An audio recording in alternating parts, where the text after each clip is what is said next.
to Atlantic Ocean. Upon me hills, to country, to educate, elevate, and promote. Yeah, focus on Liberia, for Liberia, Liberia, for Liberia, yeah. From Monday to Sunday. From Monday to Sunday, it's focus on Liberia.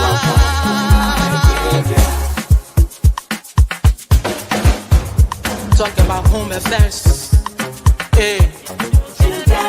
in diaspora, current affairs, reliable information.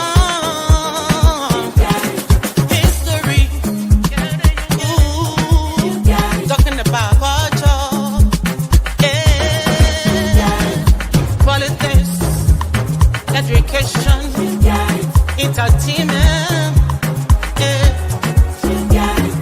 business, sports, advertisement, articulation. Focus on Liberia. Focus on Liberia. Focus on Liberia. From Monday to Sunday.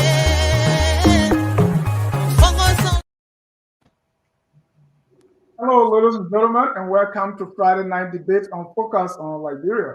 My name is Dennis Jack. We are broadcasting from Atlanta, Georgia. In tonight's debate, we're going to be looking at the MCC fiscal year 2026 scorecard. Liberia has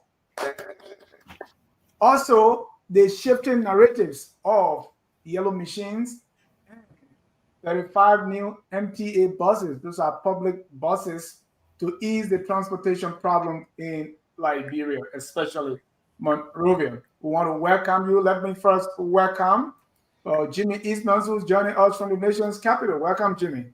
Hey, Dennis. Good to be here. I hope we have a pleasant exchange this evening. Thank you. Also joining us for this debate are Anthony Gay. They call him the ANC nationalist. Welcome, Anthony. Thank you, Mr. Ja. Good evening to everyone, and I look forward to a spirited discussion this evening. Thank you. Also joining us is Dr.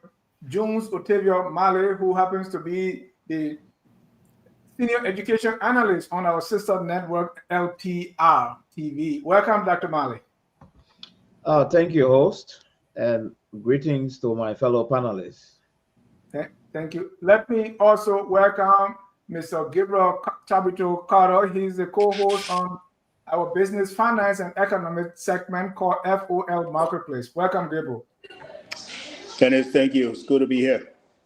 Thank you. Let me welcome the CDC sympathizer, Mr. Elvis Morris. Welcome, Elvis. Thank you. Thank you, Mr. Dow. Pleasure to be on. We want to welcome all our viewers from across the globe. If you have not done so already, please share the show, invite someone, and let's get started. First on the menu is the MCC scorecard. Liberia Pass. Jimmy, what is the MCC scorecard all about? And should we be happy whether we pass? Should it matter whether we pass or fail?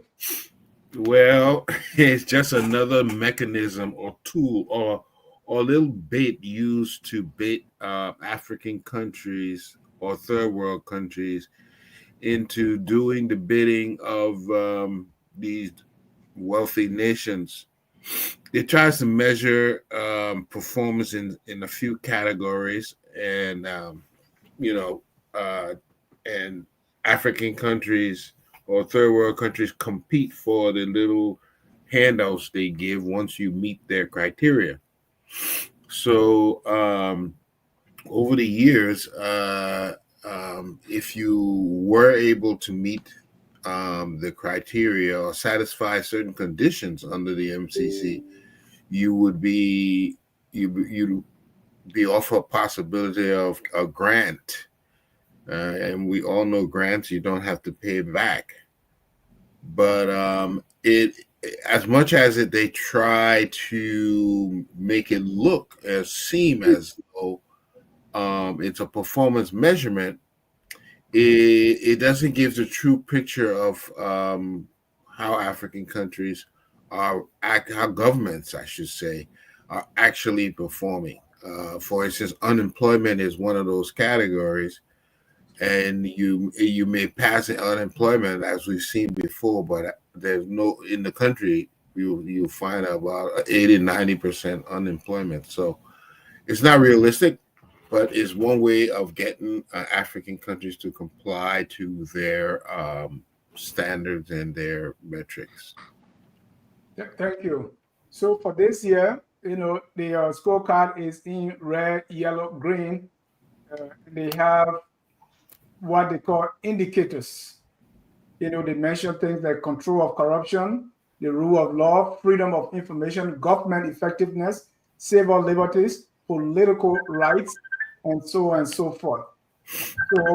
So in that indicator, we have 11 greens, 5 reds, and 4 yellows. Let me go to Gabriel. Gabriel, give us a little detail and where do the numbers they use in the scorecard come from? And which year? Tell me a little bit about the methodology and what really these things mean. Hey, Dennis, thank you again for having me here.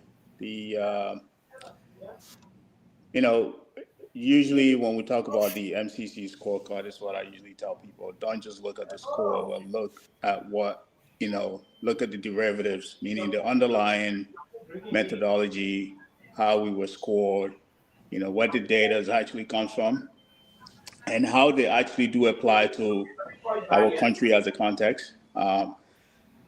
Basically, if you look at the data in terms of the methodology, it varies from sector to sector, meaning from the rule of law, the way to look at rule of law, it varies from the way to look at access to education. But most of the data comes from the World Bank, the IMF, I believe some from the country level as well. I believe there's also, I'm not sure if they're still part of it, I didn't check out this one, but also the Heritage Foundation is actually one of the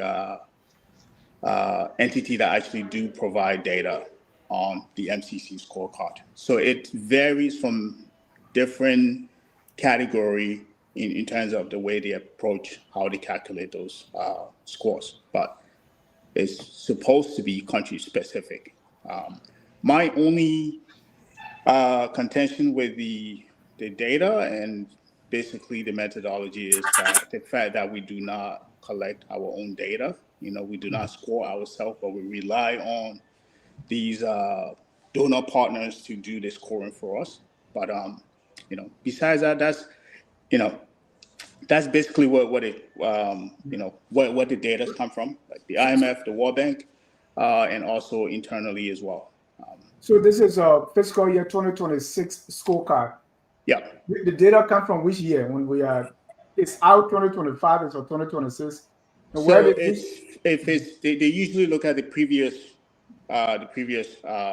year. They don't look at it's not like we do the budget where you project, where you look at they look at the previous years, not this. So this is 2024 data. It will, yes, it will be, should be. All right. Yeah. So if we look at the scorecard, we have ruling justice has 6 indicators, investing in people has 7 indicators, and so economic freedom 7 indicators, and so on, right? So I think altogether 22.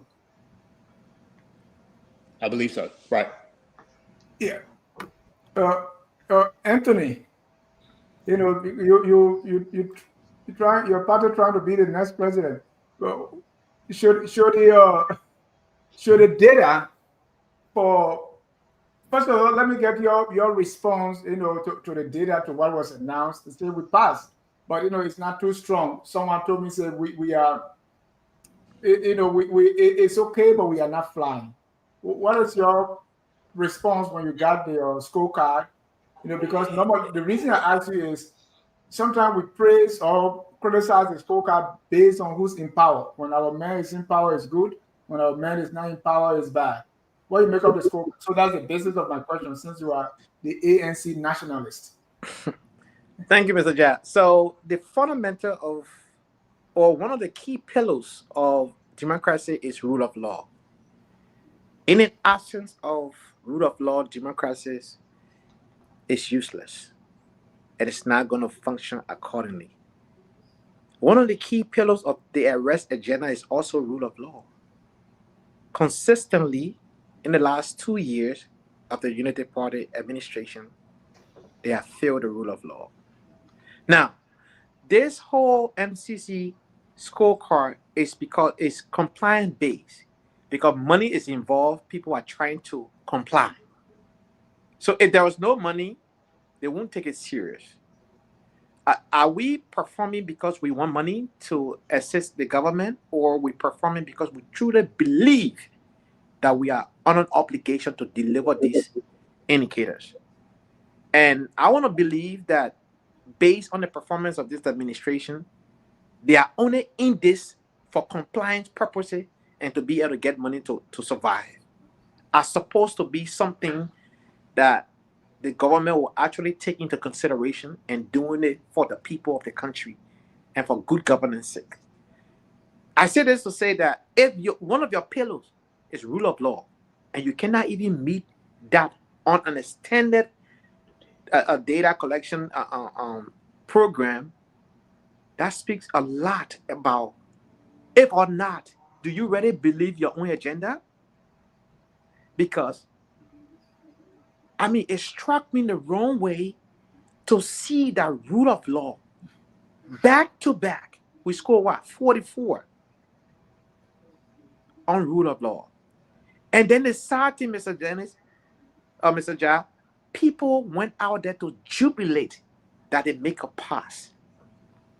I think it's a disservice to the people of Liberia. It's a disservice to humanity in itself. You can't claim to want to have a decent country, and one of your key pillars, you can't even beat that goal. And so I felt very disappointed in this, regardless whether pass or fail. The fact that they failing rule of law says a lot. thank you. Elvis, let me come to you. I know we have discussed MCC scorecard a lot on this platform, and we've been discussing this in the previous administration. Now we are discussing it. I remember former finance minister used to have a press conference and used to sing Amitukan. Looking back and looking now, do you think this MCC scorecard matter or it doesn't? I think it matters, yes. Oh, sorry. Yeah, and how do you compare, before how it's received and projected before and now? Right. Yeah, I think it matters, and I think this is a good thing for the current administration to have a passing, scorecard, barely passing but still passing. And I think now it makes them eligible to be in the pool of countries that could possibly get the grant, which is good. No, none of us want to see money taken out of our country if it's going to bring a couple of $100 million into the country, and the government can use it wisely for the Liberian people. I'm all in favor of it. Now, comparing the past administration, I think former President Weir's administration of last year, I think they got 14 out of the 22 or 14 out of 20, if I'm not mistaken. So they did pass their last, fiscal year, but they didn't get the grant. I think Sierra Leone got it. So passing is one thing, and then they're going to pick between, countries, in your region usually, and decide who to give that grant to. So is Liberia going to get the grant this year? It's probably unlikely that they're going to get it, but at least looking from the outside, into the country, it seems like we're making some improvements, and certain sectors have been improved upon, like Anthony was saying. Certainly, but those of us who have a close eye in Liberia, the rule of law has been dismal. Strong arming your political opponents and getting them out of power and putting your own people there in the house. That was a big thing that happened last year. The police being brutal to its citizens, lack of freedom of speech and freedom of assembly is another issue. So, we can be more critical because we're on the ground. But one thing that baffles me, like Gabriel was saying, the Heritage Foundation, right? It's a right-wing think tank. These are the people who brought you Project 2025 that most of us are living through right now as we speak. This was a Republican think tank that brought up that proposal. And anything the president, President Trump is following that playbook, trying to dismantle the federal government, have a lot of far right-wing people who are fascists in their ideology. So for them to be one of the key, organizer or collector of data on African countries, that's puzzling to me because most of these guys have a particular slant when it comes to a particular race of people. So again, kudos to the Boycott administration. I'm sure they did a lot of hard work to pass it. Hopefully now they can get the money if they get it. I'm sure the Liberian people will benefit from it, even though some of it will probably be stolen. But we can't be angry at them for passing. It's a positive for the country overall.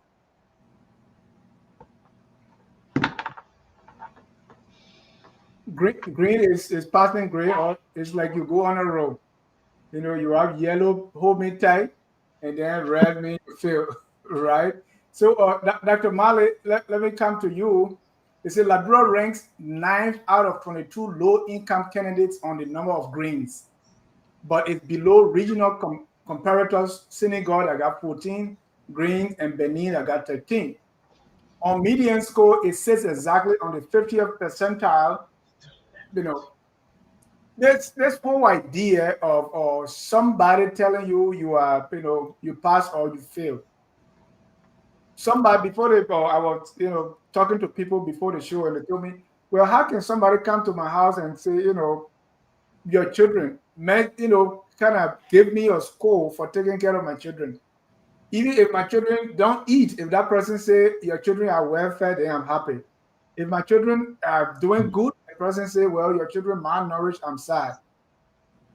Dr. Mali, should we be always listening to somebody to rate us? Why can't we rate ourselves? Well, host,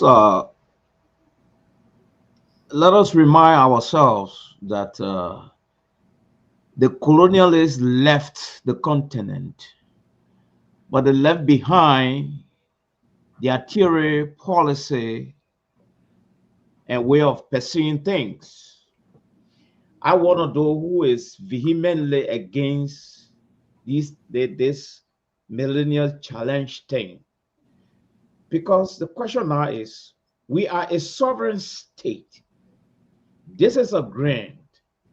It's almost part and parcel of the free handout.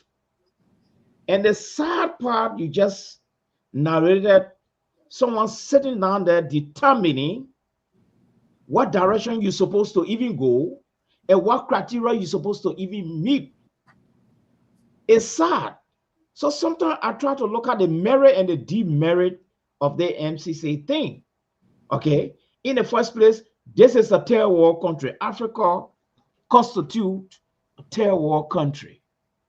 We have not even reached certain yardstick yet.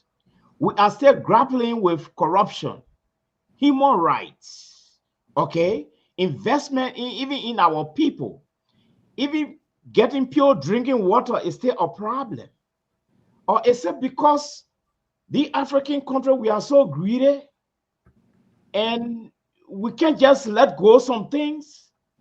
So I want to know who actually against this grand idea, especially the millennial challenge. Like what you said, don't you think we can set up our own? We get some wise people down there, professionals down there, that will determine some of the criteria for some of these things? We have them. But because the colonialists still feel that they can come by in another form and still continue to control us as a continent, and Liberia being part of the whole package, this is where I found problem with these things. If I were fortunate to be a president, this is one thing I'm going to shut the door on. Because these things, they constitute political laziness, and even fuel in more corruption because there's a free money. Yeah. And what will you replace it with if you shut it down? This is free money. We have resources. I think the issue of vision, I think that where is conspicuously missing in the African set. I think so. Yes, we have resources with vision. Look, we can do a lot in that place, but we have become politically complacent and just looking up to the hill where cometh our glory from the white people. And so this has gone on for a very, very long time. Very, very long time. And they enjoy it because it's a mechanism put in place to also control even your destiny. Thank you. Thank you. Dr. Pearson, welcome. To what extent do these things tie into one another, right? Let's say, first of all, let me ask you this. We normally pass, like, there are things that we pass almost all the time, right? So it's like from one government to the other, there are things that are they're okay. If you look at the scorecard, do you think some indicators are more than the others, and how do they depend on each other? That if you pass one and fail one, maybe the one you are failing it got a way more or the other. And are there some interdependencies?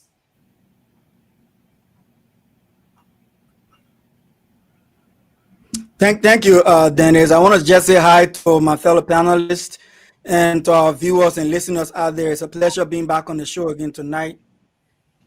Am I on, Dennis? Can you hear me? Yes. Yes. Yeah, so it's a pleasure being back. So, Dennis, you're right. There are a couple of things that we need to accept here. First of all, before I answer your question, Dennis, it's important to note that there's some value to peer review. So if you should ever have an opportunity for peer review, you should see it as a plus to you as a country or as an institution, whatever you are doing. When you have people at your level to double check what you are doing and grade you in it's a plus for you. So I don't see why we should decry the MCC scorecard. And another thing I want to mention, I don't think this has anything to do with colonialism. It has to do with what we call a bilateral arrangement. So no country is an island. Even the United States of America do get assistance from other places. If you want to look in their history, in other areas that they may have need. We all have some mutual dependency as nations. So I don't see why this is a problem. Having said that, Dennis, yeah, you were right. I think the MCC scorecard and the intention of this scorecard has been changing over time. And the reason it's been changing over time because, like you read the pudding, they are interdependent. Say, for instance, how you manage your resources will determine how much resources you have to give to education, to healthcare, even to ensuring that your people have access to credit, right? So the better you can manage your natural resources and protect it, which is one of the indicators, you affect health, you affect education, and you also may affect investment in your people.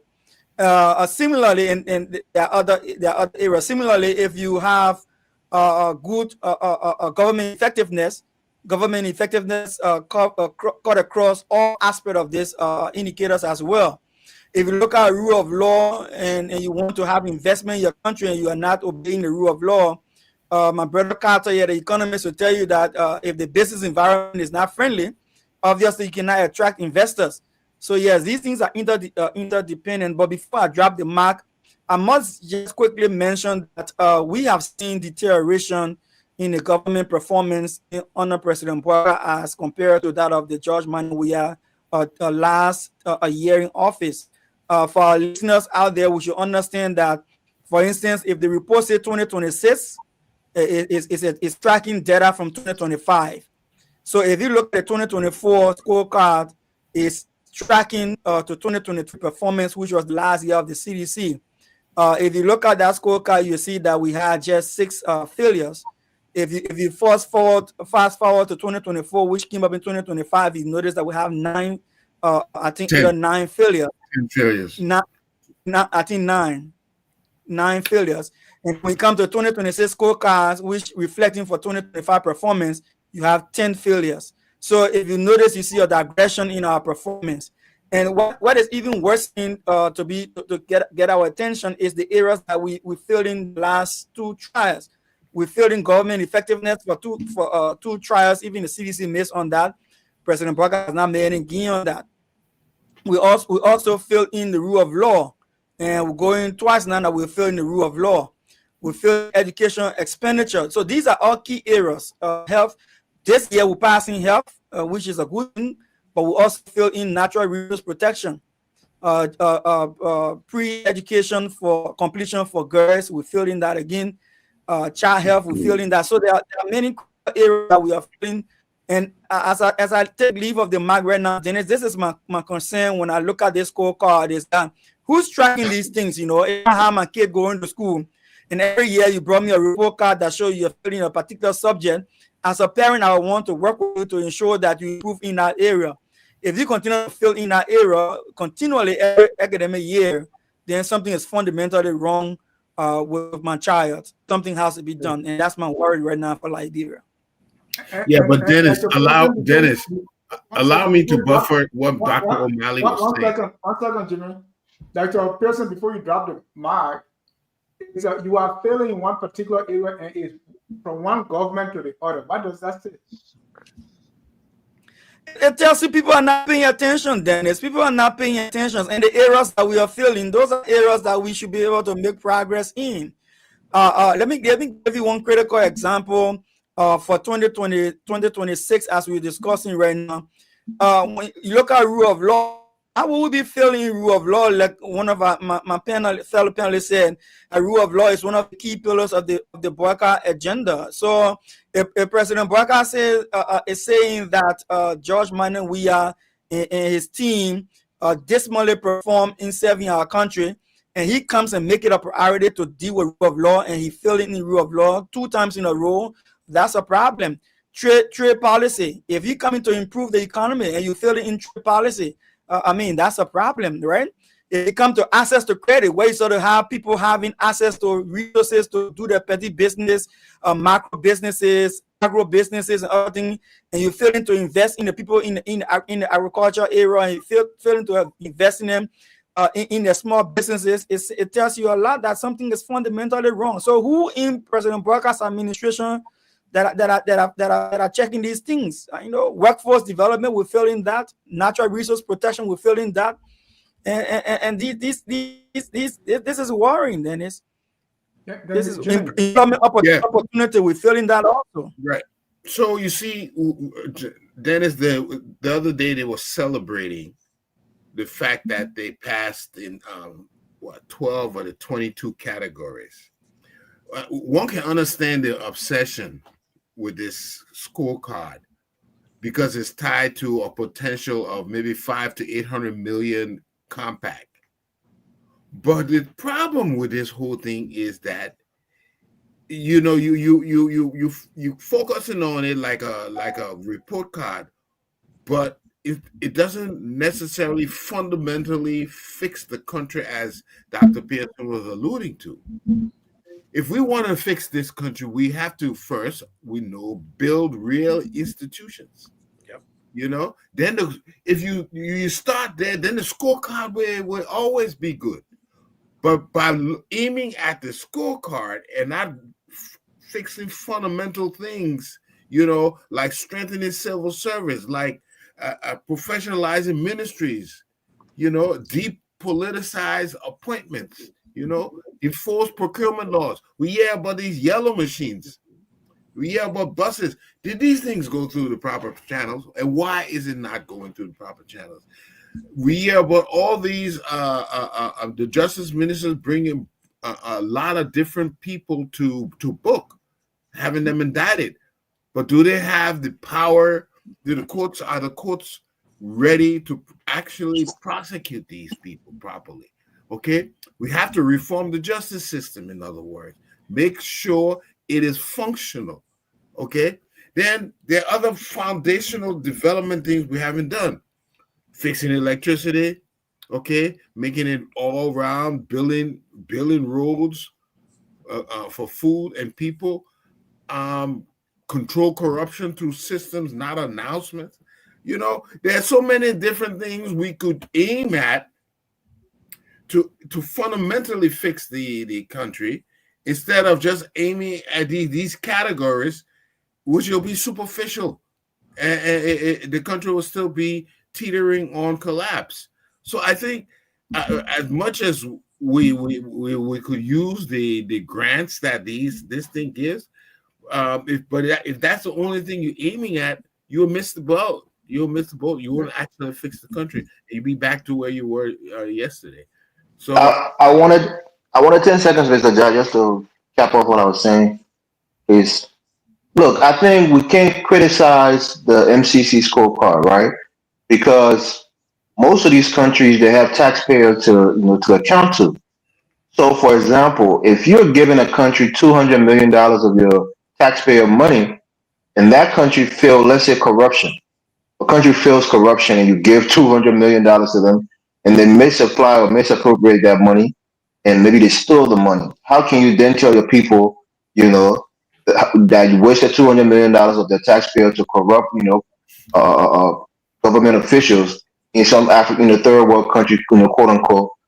So I think they are doing this to kind of, quote unquote, watch their backs, meaning that they're putting stringent qualifications on these money to make sure that when they do give this money to a nation, the nation that's heading in the right direction, they curb corruption, they curb some of the things that's plaguing us in West Africa, so that way they can be attached to a success story and tell their citizens that they're helping to spread democracy, they're helping countries who are trying to emulate what a good democracy should look like in Africa. So it's not a bad thing. Look, for some of us who went to school, you go for FISA grants, you go for Pell grants, you go for other things. You have to qualify for some of those things. Some of it is just natural, just being black or being an African student or first generation student. You qualify for certain things. So anytime you're trying to get something, a grant, you must qualify for it. So in this instance, this is a country that's trying to get a grant, and these are the qualifications that you must reach. This is not unusual. So we can't blame the MCC for trying to control us. It's just that they're trying to make sure that the money that they're giving from the taxpayers is going to a worthy cause, i.e., the nation is going the right direction, is respecting its citizen, and is serving its citizen. So for a country, for organizations to actually to be good to your citizen, to respect the rule of law, to not be corrupt, and to meet these minimum thresholds, this is not a bad thing. I don't think. Yeah, but Elvis, the reason why. Hold on, Jimmy. You said they are trying to protect you from yourself. Yeah, pretty much. They're trying to encourage good governance, which is going to help the citizen. Because if you're being terrible to your citizens, they're not going to give you a penny of their taxpayer money. Why you don't want to use my word? Protect you from stealing from your own people. That's what they're doing. Yeah. And that's what I'm saying. We the people now. This is a good thing for us. We're benefiting from how people not stealing from us. Elvis, part of the reason is the exploitation of these countries. We got more people, so we got to equally distribute the time. You're coming. So Anthony, what we see here is also, I see like freedom, or how they call that, freedom of information, or they give you power to say. See the link between the two, right? Say you are free to talk, but then we come to rule of law. So we pass that one. You can talk. Then when you come to rule of law, you come to other things. It's like, okay, you can talk all you want, but then when you want justice, or when somebody knocks your head for talking, when you go to court, there's no justice. What good is that freedom? It's not good at all. Look, Dennis, so what do we do? And that's what I spoke about earlier. Dennis, part of the reason why companies are not coming to Liberia, and Mr. Cummings spoke about this a couple of times, it's not because they don't want to come to Liberia. It's because they don't trust that if they invest that money, if there should be a problem tomorrow, whether or not there's a good justice system where they can seek redress. So many companies will come to Liberia who are risky companies, who are not real legitimate good companies. They will take that kind of risk. But good corporation will not come to Liberia under the circumstances of the rule of law that we were seeing. You twist the arms of people. You illegally remove a speaker. You illegally remove people from tenure job. These things are public record. People are seeing it. And nobody going to come to your country when you have that kind of behavior happening. right? So people, like I said, one of the key pillars of democracy is the rule of law. And you can speak of democracy. So our own democracy can only say, oh, we have a successful election, that we turn over power from one outgoing administration to another. Then where the democracy stops, we don't exhibit other tenets of democracy in Liberia. We should be able to, do those things. Whether or not somebody is looking or watching over us, we should do the right thing. We should do it because we believe in those things, and we should do it for our citizens and for ourselves. And we're not doing those things. So yes, you have freedom of speech, but when you go exercise that freedom, then they wait on Friday, afternoon, and take you to court and keep you in prison for 3 days so they can make me say, oh, they arrested you, when they know on Monday morning you get out. These kind of things should not be happening, right? So, Dennis, that's the reason why you see in a country like that. Look, unemployment went from 100% to 9 now, right? It kept going down from an certain time, it started going down. Right now, it's 9. That's not good. That's more than a D. It's not a good sign for people to say, oh, the country is going well. Look at infant mortality rate. This is bad. We should really, really, take a step back and say, look, let's put politics aside. People's life is it's a danger in this country the way we're operating. And yes, the grant will help the country, but should we just comply to get a grant, or should we do the right thing for our people? And that's why I read it, front against this government, who, Pillow also spoke about rule of law. So then we need to do better. So I'll come back to you later because you called the name Mr. Cummings. So I'll come back to you later to ask you what will Mr. Cummings do differently. Okay.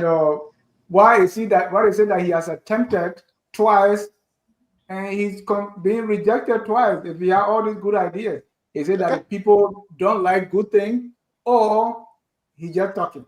But keep that. Be thinking about it. I'll come to you. Let me go to Dr. Mali. Dr. Mali, even though the 2026 budget does not, affect, because this the scorecard comes from previous year. But do you see any link between the budget, because the budget where we put our priority? Is if you want to see what are meant things and what the priorities are, look at the budget. We see the issue with education in the scorecard. But then if you look at the budget, how much we are putting in education, there's a disconnect. Tell me if you see any other link between the way our budget is being put out and then the score that we are consistently getting from the MCC. Are we prioritizing to be able to, are we putting money in the right places so that we can get better grade?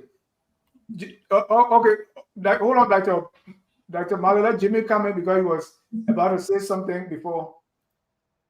Unmute yourself, Jimmy.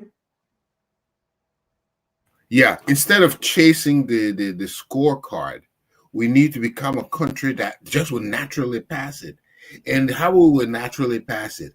With strong institutions, just like my brother Gay was saying, rule of law, rules, anti-corruption. But to Mr. Dr. Pearson's point, Dr. Pearson, these countries who claim they're helping us, they are the real reason why we're in a position. We have all the resources, but we get a fraction, maybe 4% out of the 90 some more percent that they take away. It's the balance. The trade has not been even. We will stay poor until we change the way our resources are being exploited. We get nothing, they get all. Then they give us pittance. They said, we're helping you. Okay, but if we were getting 40% of our resources, like some countries right now, I think there was a declaration that Buckeye said we need to reap 40% of our resources instead of 4%. Then we will not need no loans, but we're not getting anything back from our own resources. So those are the things we need to focus on instead of worry about somebody giving us handouts. That's why I'll leave that at that right there.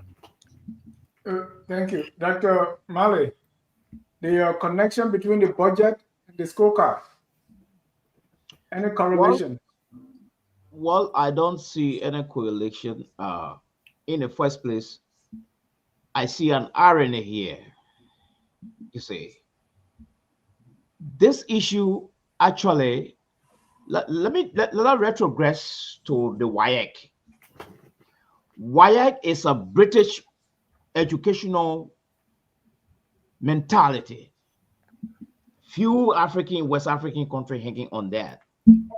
WIAC is in Ghana and in Nigeria. These people have managed to elevate their educational standard to certain level, certain appreciable level. We just came from war. The people using the same yardstick to apply it to our country. That's why I've been wondering why there are so many failures. Is it that we don't have trained teachers? Or is it that the students are not studying? Or our educational system is just underperforming? It's the same thing with this millennial challenge. Because when you start getting free money, there are possibilities that you may use your resources to do few things, and you use the few money. That's why corruption is not going away in Africa. Then you use the extra money for other extra things. So my suggestion here is this. There is a need. First of all, I think one of the panelists said these things. We have fragile democratic institutions in that country. The donor agency, they are aware that our judiciary have got problem. Okay, our human rights system, there are problem there. But yet they use the mechanism. So when you pass, they give you this money. Have they come to say, you know what? This time we are using the money to improve your judiciary ourselves. This time we are using the money to improve your human rights capacity, to build up the capacity of civil society in this country. They don't do these things. They know these institutions are fragile, and they know the money just going to pass through our fingers. That's the reason why I'm opposite to this whole dependency syndrome in a very indirect way. All right. Why can we come up with a yardstick to determine these things? Even the human rights report by the State Department. All right. It's the civil society that contribute to these things. So my question now is, why we can set a similar thing in our country to also verify and review and authenticate our own human rights report? But Dr. Malin, what you got a PhD for? So somebody will ask you here and say, what are you doing? No, Ajah, the PhD is one thing. If we don't have a collective entity to bear a force as PhD material, I'm just one man in the forest. And Start a firm. And one stick cannot make a forest. Evans disagree with you, Evans. What do you tell Dr. Malin? Yeah, Dr. Mala, you're a brilliant person. You can start a firm, and try to and become a consultant on how to reform our educational system. I think your PhD is in education. I think you have Dr. George Y. Williams. I'm not sure if his is in education as well. You have, other people who you interact with on a regular basis. You guys can come together and start a firm and put together, plans on how to reform our educational system. Bring a new proposal on what our educational standards should be. If we don't want to attach ourselves to the West African standard, you can, in your brilliant mind, come up with an idea on how, to test us, how a curriculum should go. At least give the government that proposal. And then you can come on these platforms and tell them, oh, this is the proposal that I made to the government, and we will assess it and see if it's good, if it fits us, if it fits our cultural and societal needs. So this is why you got a PhD, like Mr. Jai was saying, to allow you to think freely, to allow you to be a path, a leader in your field. So you can do it, Dr. Mala. And if you come up in a couple of years, maybe a year from now with an idea, you have some connection to this government. You can go there and try to tell them, look, this is what we are doing. I've done the research. I'm a doctor. I can do the research. It's not helping us. It's actually, stunting our growth educationally. And here's what I'm proposing. And maybe you can have some inroads with the current administration. Thank you. I certainly agree with Irvin. You couldn't have said it better. I'm going to let you up the wall. They say when you're going to bury hunchback man, the other hunchback people will. So Dr. Pearson is listening because he too get hunchback. Yeah, But Dr. Pearson, I'm coming to you with a different, just a different question, right?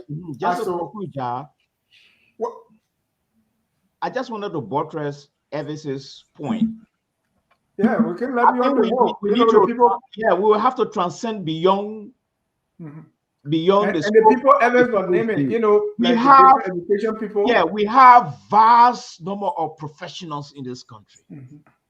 Not forget about the PhD, all right? But let me just give you a scenario. Our country political system is not the normal type. I have 5 of my colleagues here who went to render services to 1 or 2 universities in Liberia voluntarily, where they pay their own way, even paying their own water fee, they only needed security where they're sleeping. Okay? People started telling these people they came to take our job. They started to threaten them. And they start to create barricade for them. They can't even allow them to enter the class. They come, the whole door is shut up. So even with those things, what is the appetite to even form an entity, let alone the government sitting down there? I know. Development comes from the head, comes from the president. If the development don't come from the president to trickle down, it doesn't happen in Africa. Evis, you know the story. Thank you. Thank you, Dr. Malin. Next year, we want to hear your own experience, and now your 5 colleagues. Let's hear your own experience that you went there. What happened? I knew Daniel are coming for you. and Evans, you were naming the different people. You forgot me because I know everything. So okay, all right, sorry. Including the giant side. Yeah, because it's almost every area you touch are there, and it doesn't happen easily since the fall of the Mali Empire. That's a joke. Dr. Pearson, let's come to a solution, right? And I will start with my own, because there are areas that we consistently fail. Take for instance, the one on the land. So I came up with something. So going forward now, between now and December, publish your implementation plan for outstanding land act regulations, right? So what are some of the things that we can do to be able to pass? Another one, I would say, issue open data set on business registration time, because they always tell us, hey, the time it takes to set up business is too long. So there are certain things we can do. They talk about their education budget, girls' education. Let's allocate more money, right? Give me something, Dr. Mali. What do we do? Solutions time. Did you mean Dr. Pearson? Oh, sorry, Dr. Pearson. Thank you, Dennis. Yeah, thank you, Dennis. Look. There's something they call data tracking, right? So performance tracking and management. If you want to be a successful manager or leader, you have to have a way of tracking. I understand now Liberia does have under this administration a performance tracking a tracking mechanism, electronic tracking mechanism that they put into place. How that is going to work is yet to see. But you talk about solutions. Say trade policy. Liberia does not have shortage of advice or technical support on trade policy. So I'm not sure why we're still missing out on trade policy, unless it is about making it effecting it, so to speak. Are we not effecting the trade policies that we have? Or I'm not sure why that is a problem, but do we have a dashboard to say what are some of the policies in terms of best practice, aligning with ECOWAS, aligning with AU, aligning with other best practice across the world that we need to track towards? So I want to see that happening. And then the Ministry of Finance and Development Planning can put up a data tracking system and board that will easily show that access to credit. Again, when we have our national budget, majority of which is empowering politicians rather than the people, definitely we can see why we're not making any gains to improve this. My recommendation is revisit the national budget, take monies from politicians in the tune of millions and millions of dollars and put it into the people. Access to credit will mean that business startup could be a problem. So for instance, Probably business startup for ordinary Liberians a problem because they have no access to credit. President Baraka mentioned that he gave a yellow machine contract to Chinese people. At the same time, he linked the Chinese people to Echo Bank, that where the money coming from. So how can you be giving Chinese men from China that already rich credit through Echo Bank when Echo Bank money that they have is the same Liberian poor money? Why can't you give it to a Liberian business? Who Liberian who want to set up a small business, who want to start, who already have a shipping business? I don't think President Cummings in waiting will overlook these things. Like he said, Liberia will never be spectators in their own economy when he comes to power. Look at employment opportunity, Dennis. How many times have we not said it on this show? Ministry of Education, Ministry of Labor, other places put up a tracking board. Tell us how many students graduating annually, and what are the job opportunities in terms of different areas that these students are being absorbed into. Let the board have a data, what we call evidence-based approach to tracking these things. Last but not the least, let's look at the issue about workforce development. President Baraka has mentioned quite clearly that he's empowering people in the workforce. What is it? What is the data board to track the number and percentage of people that he's empowering, whether it's through IT, whether it's through TVET programs and other things, technical vocational training? Maybe we're not just making our data visible enough. Natural resource protection.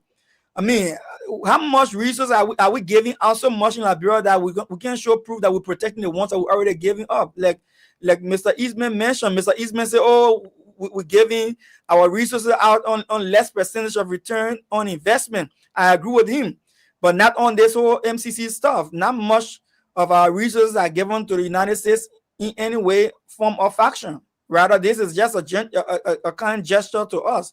ArcelorMittal, so far, is one of the major companies in Liberia right now. You take ArcelorMittal from our national budget, nothing major is there, so to speak, as compared to the other ones that we have.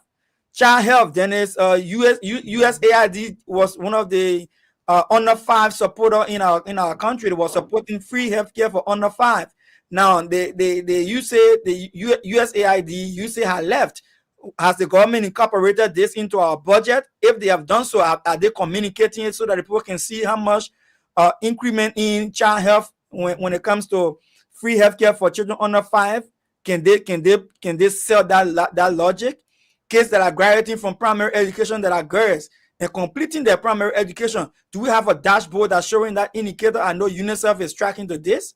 All right, but are we really showing from our own self? You know, government effectiveness. I can't grade Broker anything on that. So gentleman agreement, rule of law. No, we're coming to that gentleman agreement next. You know, so yeah. Well, let me read a few comments here because Kafuma Soiree is taking me to task. He said, Dennis, I'm a strong follower of your show, but please refrain from interpreting my comments on the platform wrongly. Where in the world can anyone limit national security to just NSA? We're talking about the budget, and we see that millions of dollars put in the NSA. And when we question that, Kamfuba said, hey, we got to take national security seriously. So I was telling him NSA is not alone, it's not national security. So that's why he's reacting to it. We also see that Sam Wallow, the guy who keeps us very busy, is telling you, Dr. Pearson, is the president coming in waiting 18-year wait? What got within 87 years? This is why Cummings will fail as president, because Liberia does not have the technology and resources needed for this type of state, and it will take a lot of investment to implement those corporate world ideas in Liberia. Liberia budget won't sustain government strategies because things on technology and professional systems. Let me just Can we respond to that particular statement? We'll come to the comments because everything we touch, you guys will tell at the end, tell us what President Cummings will do. I want us to go to the yellow machine. Yes, please. Yellow machine is big, and before we start that, I want to give you, and that's why I say shifting narratives. The narrative have been shifting. Let me give you a brief timeline. Mm-hmm. May 2024, the initial announcement, President Baraka administration announced plans to acquire 285 yellow earth moving machines for road construction and maintenance as part of the arrest agenda. The announcement is made at a cabinet retreat. Remember Minister Mamaka Belete? Mm-hmm. June to July 2024. Gentlemen agreement revealed. Public and legislative scrutiny intensified. President Bouakai clarified in a letter to the legislature that the acquisition originated from a conversation with a longtime friend and was based on Gentlemen agreement. Right. July 2024, public debate and legislative inquiry. The House of Representatives summons key officials to explain the procurement process and parking of the machine. President Bouakai's communication to the House reiterates that no contract exists and the process is still in negotiation. August to September 2024, the initial price of the machine is reported at 83 to 84 million, triggering backlash over alleged inflation and lack of transparency. Vice President Kuhn is tasked with negotiating the deal and later announces a reduced price of 22 million, payable over 3 years. October 2024, the government announces a competitive bidding process for the procurement with the committee, including the Ministry of Public Works, PPCC, and the Vice President's office. Local Chinese companies such as Evergreen are reported to have submitted counter offers, but concerns are raised about their technical standards and warranty coverage. Early 2025, the Public Procurement Concession Agreement publicly stated it had no role in reviewing or approving the transaction. President Bouakai later reveals that EcoBank Liberia is financing the acquisition of the yellow machines from China, but details of the arrangement remain unclear. There are ongoing sentiment. So the controversy continues to divide public opinions, with supporters touting the initiative, supporters like Sam Wallow, and critics highlighting persistent issues of transparency, accountability, and possible corruption, calls for independent review and full disclosure. So you see that they are being shifting narrative, they are being transparency issue, public and legislative scrutiny, still they are unresolved questions. As of November 2025, many details about the suppliers, the contract, the terms, and financing remain opaque, and the controversy continues to attract public attention. Jimmy, did I leave anything out? No, almost complete. But you know, there's a 600-pound gorilla in the room, Ja, and that is what we have in Liberia. We have political operators, but not nation builders. Because to build a nation, it doesn't require 24 months. All we do, we have this we trapped in this leadership cycle. The first year, you see appointments, setting political debts. The second year, infrastructure and photo ops. We're doing this, we're doing that. The third year, political survival, campaigning, and fourth year, election panic. It takes 10 to 20 years to actually develop a nation. But all we're doing is fighting for politics, fighting for the political leadership. It's a cycle. We fight for leadership. We do those one of those three things I was telling you. The first year, photo ops, just pretending. Then we get ready for the next election. But the actual building and transforming of the country is not taking place, no matter what we do. Why? Why? Because what does that got to do with the yellow machines? The yellow machine is a good idea. We need technical improvement. But what is the yellow machine tied to? Okay, so you buy your yellow machines. I would assume that for roads or that for agriculture. I think those are the largely parts of what they can do. Okay, so if you're going to improve agriculture, what else are you doing within that agriculture environment that will enhance or that will work together with the yellow machines? The yellow machines are not enough.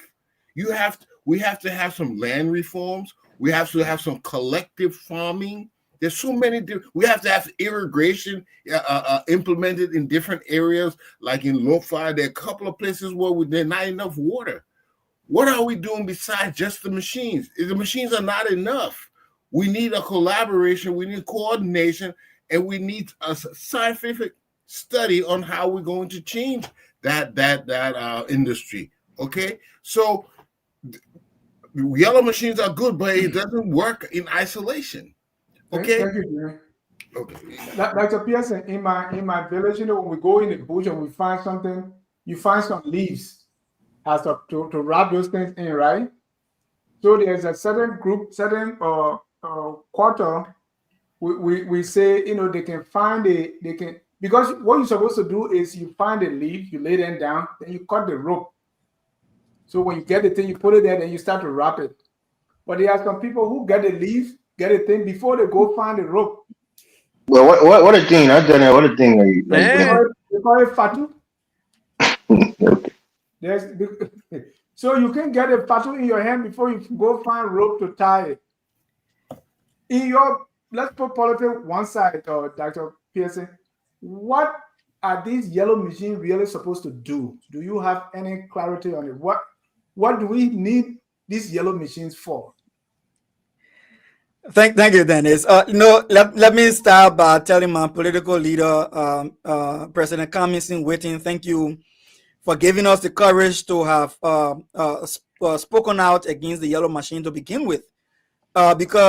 And I want to say thanks to all Liberians who were very vocal when we first heard about this yellow machine in May 2024, talking about 285 yellow machine for $83 to $84 million. There were people who called us up on social media and all over on radio. What are machines supposed to be doing? Questioning this yellow machine. I say this to say because, Dennis, if we did not raise those concerns when President Cummings in waiting and other of us did not raise those concerns, by now we won't be having this conversation. That yellow machine would have been here like the pieces packed in the PTC center there, the Backday Training Center there, unaccounted for. I'm not sure who that machine is for that now President Barker protecting them at the Backday Training Center with public money. I think it's an old-time friend or long-time friend, or whatever that is. President Cummings would never have done that. Those yellow machines can do several things, right? We can fix roads, like Mr. Eastman said. We can do agriculture with them, depending on what kinds of machines there are. And not only that, fixing roads, we can maintain the roads. Because don't forget, one of the problems with Liberia is that we don't maintain things. So we could maintain the roads. We could help with agriculture if some of the machines are equipped for agriculture. Again, it goes back to the initial questions that we asked, Dennis. First of all, President Cummings in waiting will ask questions like this. Why do we want machines? What can these machines do? And based upon what we need these machines for, what kinds of machines will we need? Those are the things you want to put on. Where is the money coming from to source those machines? Are there Liberians who are capable of providing these machines? Are there Liberians who the government can empower to provide those machines so that our MCC scorecard can go up, so that we are giving access to credit, that we're giving support to business startup, right? So those are the kind of key questions. But up to now, as I speak to you, this government keep talking about the machine, Dennis. We still don't know, for instance, why are they getting these machines? Right. How are these machines going to be used? Where are these machines going to be deployed? Who's going to operate these machines? And how these machines are going to be maintained? Do you agree now that we find a machine before we cannot look for the work the machine will be doing? Just like the guy will find the fatu before you're looking for the rope. You see, this is the thing. That's the reason why President Boyka was vice president for 12 years and was still borrowing from Abbey Bank when he was retired as vice president. Because I'm going somewhere with this, Dennis. Because listen, our young people need to know this, because sometimes it comes to setting role model, right? To be a role model, people admire, people follow after you. Do we want our young people to not plan for their future? Do we want them to go and exhaust their future before they come back to plan when they've made all the mistakes?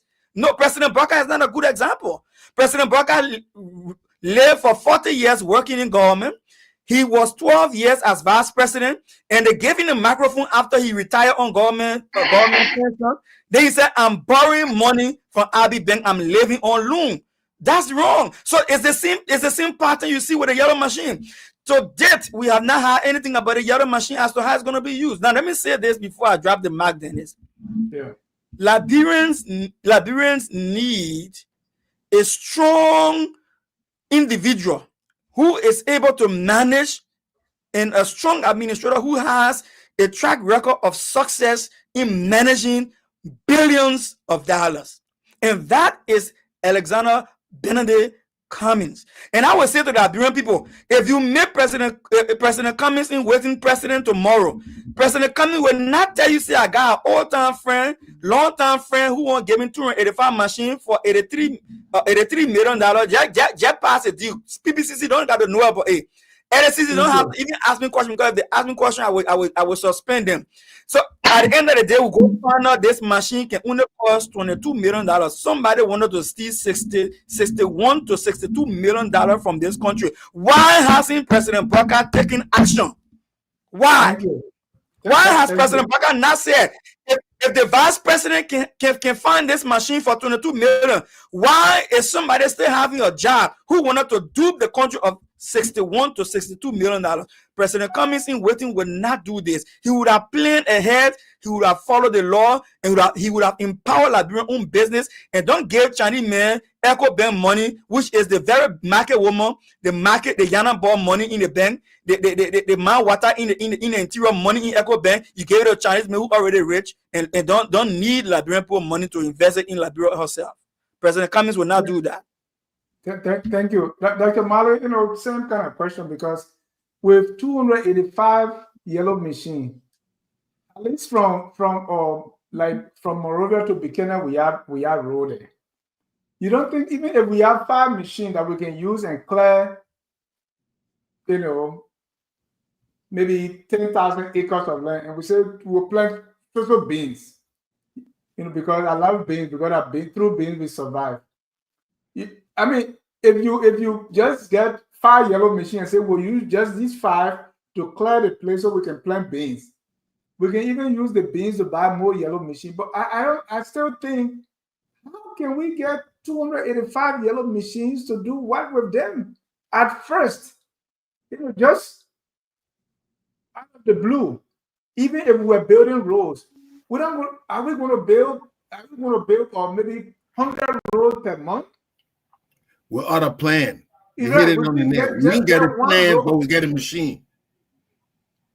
What a use. We need a plan. We need a blueprint.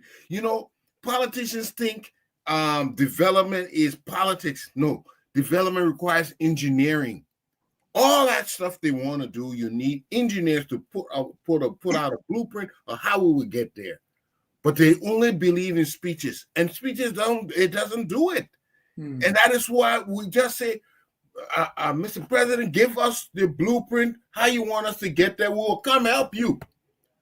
But that's not what we hear. We only hear the political rhetoric and who we making, You sound very frustrated. Let me Dr. Mali, you can see the frustration in Jimmy's voice. Yes, I think Dr. Mali, let me ask you this. Yeah. I went through the timeline. The narrative concerning the yellow machine keep changing. Why is it so? Is it that they never planned, somebody negotiated, and now we're trying to just make it work? Well, what are your thoughts? Well, I think we need to lower the temperature for now. And we are lowering the temperature on 2 grounds. First, we need to understand that government is a structural institution, and it has various arms. And if we want to relate this to the issue of the yellow machine, I don't have all the details, and I don't have all the facts. And so I cannot pass judgment emphatically to say there is no plan.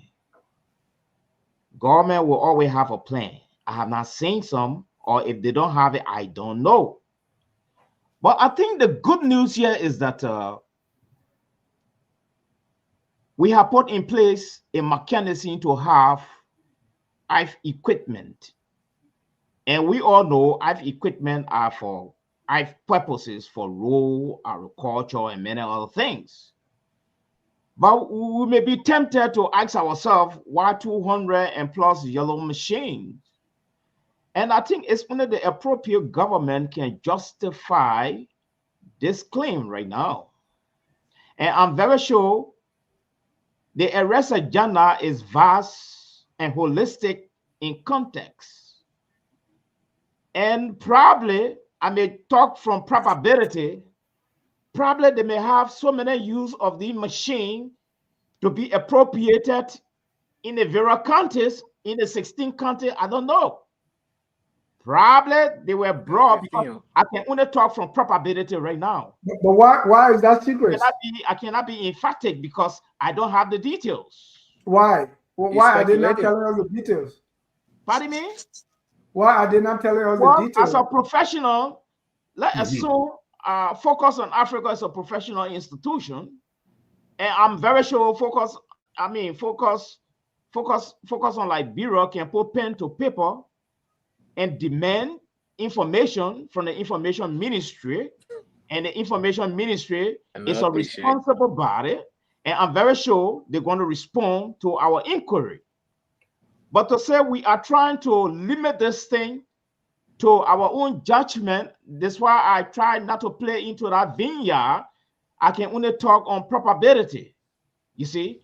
But the 200 and plus yellow machine, I don't think, to me, is a problem. If it is equally distributed to the 16 county to buttress the holistic aspect of the arrest agenda, I think it is the end result I'm really concerned about. You see? And when you think that what's the end result? And when you think the end result is coming? Well, I can also make that prediction. But wait. Dr. Mali. I mean, we are professionals. I cannot get into, like, for instance, Dr. Pearson. He had become a mind reader. All right, I can't do that because politics is a different game. By the time he get there, he's not a robot. He's a human being. He's infallible. All right, so I can't speak to that right now. I can only make some projection and put down some probabilities. Thank you. I don't have. Hold on. Take a stab of this.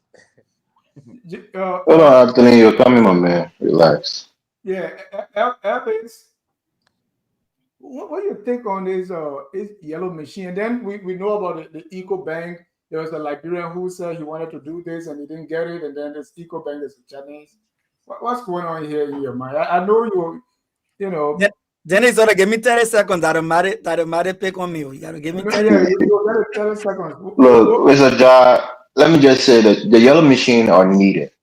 They're necessary. For what? For building roads and maintaining the roads, right? How many do you think we need for that to start? Right, I'm getting to a point here, right? Okay. This is where planning comes into place, like Mr. Eastman was saying, right? You have your analysts, they will tell you how many yellow machines are necessary in certain corridors. There will be more that's needed because those corridors are undeveloped. But say places from, like from Monrovia, from Pakapin to Ganta, that road is pretty good. So you probably don't need more than 2 yellow machines to maybe maintain it and clear brushes around it to build, gutters and other things there. But if you're looking at that Tapitap to Zwedru, corridor, you need more machines there because that road, for some reason, that corridor, for some reason, is hard to deal with, the mud and other things like that. Even from Zwedru to Fishtown, it's even worse. So you probably need more. But the thing here is about, comprehensive planning, where you have the machine is one component of it, but you have to have operators, people who are going to operate those machines, who can effectively and adequately operate the machines. You have to have mechanics, people who can repair the machines if they're broken down, So you need heavy machinery mechanics. I don't know if we have a lot of them in Liberia. This is an opportunity to train people who can do heavy machinery, mechanical work. So I think had they done a comprehensive plan before jumping and trying to procure these machines prematurely, they would be in a better position. But the one thing that baffles me the most is I don't know how to use the word, but the way they're going about trying to obfuscate, trying to make the whole process opaque rather than transparent, and how they're trying to procure these machines is very, very troubling to me because the purse of our nation is held by the legislature. They hold any money that the government spent. You can't try to circumvent your way around them to buy anything. You can't go to Echo Bank and negotiate with Echo Bank to fund this. You can't do that. Without the acquiescence of the legislature, you can't do that. So why, from the infancy of this whole idea, they try to exclude the legislature, which have the power of our purse in Liberia to purchase anything, to procure anything, they have the final say on it. So for me, like you're saying, somebody was saying, it seemed like people were trying to eat multiple times on top of this deal, trying to inflate the deal so that they can get instantly rich from the kickbacks that they will get from these different companies.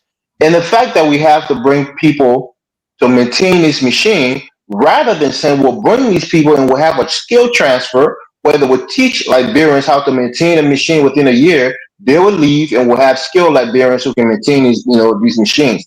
But the first thing they have to do is to go through the right channel to procure them, and that's to go to the legislature. And then the legislature is supposed to do their job, to scrutinize, to view everything and make sure that everything is on the up and up, and that the country actually needs this, and this is a good investment. And then what are the loans that we're supposedly going to take from EcoBank? What are the terms of that loan? What are the interests on the loan? How long are we going to pay it back? All of those things have to be before the House, and the Liberian people have to know what's going on. But as a whole, the yellow machines are necessary. But let me just give you one little last thing before I leave. I guarantee you, Charles Barkley, the basketball player, will say, I guarantee you, at least 2 of these machines will be on President Boakai Farm in Bon, and maybe another 2 in Lofa. I guarantee you it. So this is something that President Boakai see, this is like a pipe dream for him.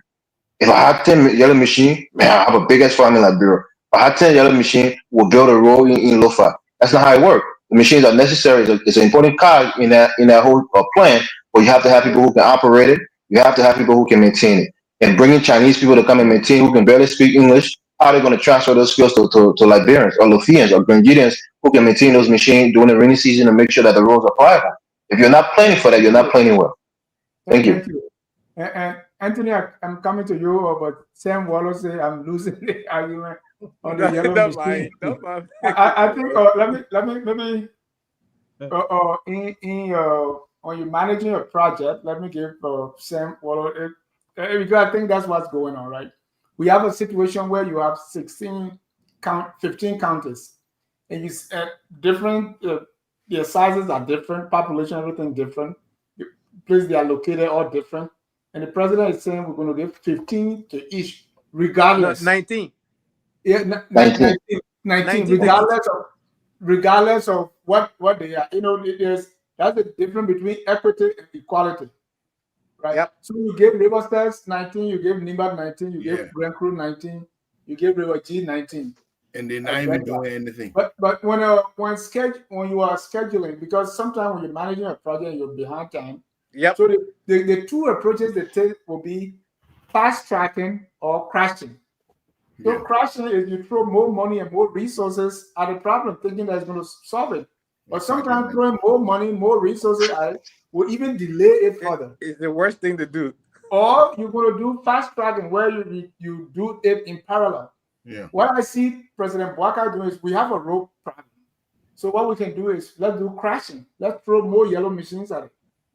And whether we're going to even, by the time 19 times 5, by the time that number get to Grand Crew or to the southeast, maybe the 6th year will be over.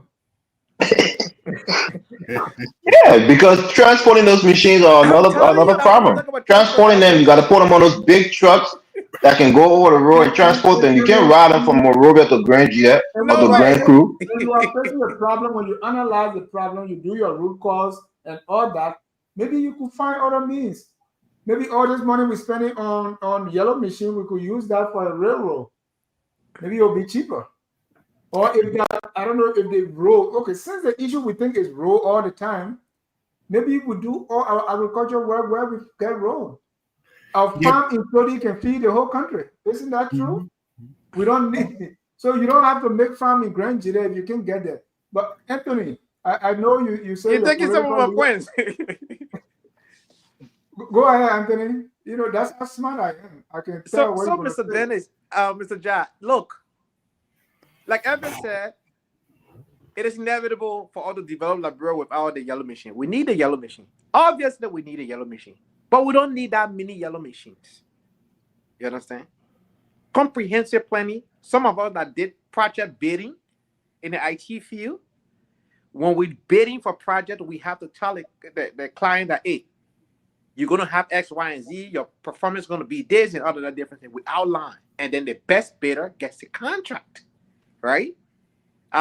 We can't do what the people do and say they didn't do it because they love Liberia. They did it for political expediency to shut down the political opponents, which was the wrong thing to do. Let's bring as much yellow. Somebody jump in a meeting and say it would be a good idea if we talk about 285 machines. They say yes without thinking. I'm vindicated because I made a podcast and also had a couple of posts that JMB has no fresh ideas. And so he's vindicating me all the time to do things like this.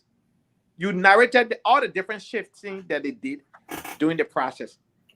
Today, JMB went to France and extended a salamander steel operation in Liberia where 200 million will be given upfront. Can't you take out 21 million and pay for the yellow machine? Why are you going to Echo Bank for a loan? Why incur high interest rate on a loan when you have $200 million coming to you? Again, you are not preparing to move the country forward. You're not thinking. Because in as much as the extension of additional 25 years is not good for Liberia, because iron ore price today is $104 per metric ton. A salamander steel contract is set to export that's a 20 million metric ton of iron ore out of Liberia. That means they're going to be making 2.8 billion annually, while Liberia make 20 million. Chicken change. However, you already signed a deal. Why double down and take another loan when you already have $200 million that are coming to you? Folks, this is not hard. I'm not an economist. But, I mean, coordinating projects, budgeting, we've been doing it around the place. We understand how to move money in certain circumstances. You don't just move the money because you have the money. You have to think it through. It has to make sense. It has to be rewarding. You outline your risk. Yeah. Cost benefit analysis. Return on the investment, all the different things. You have to sit down and think about it. But one of my phone is sticking. The bug up people tapping your phone because you're talking too much time.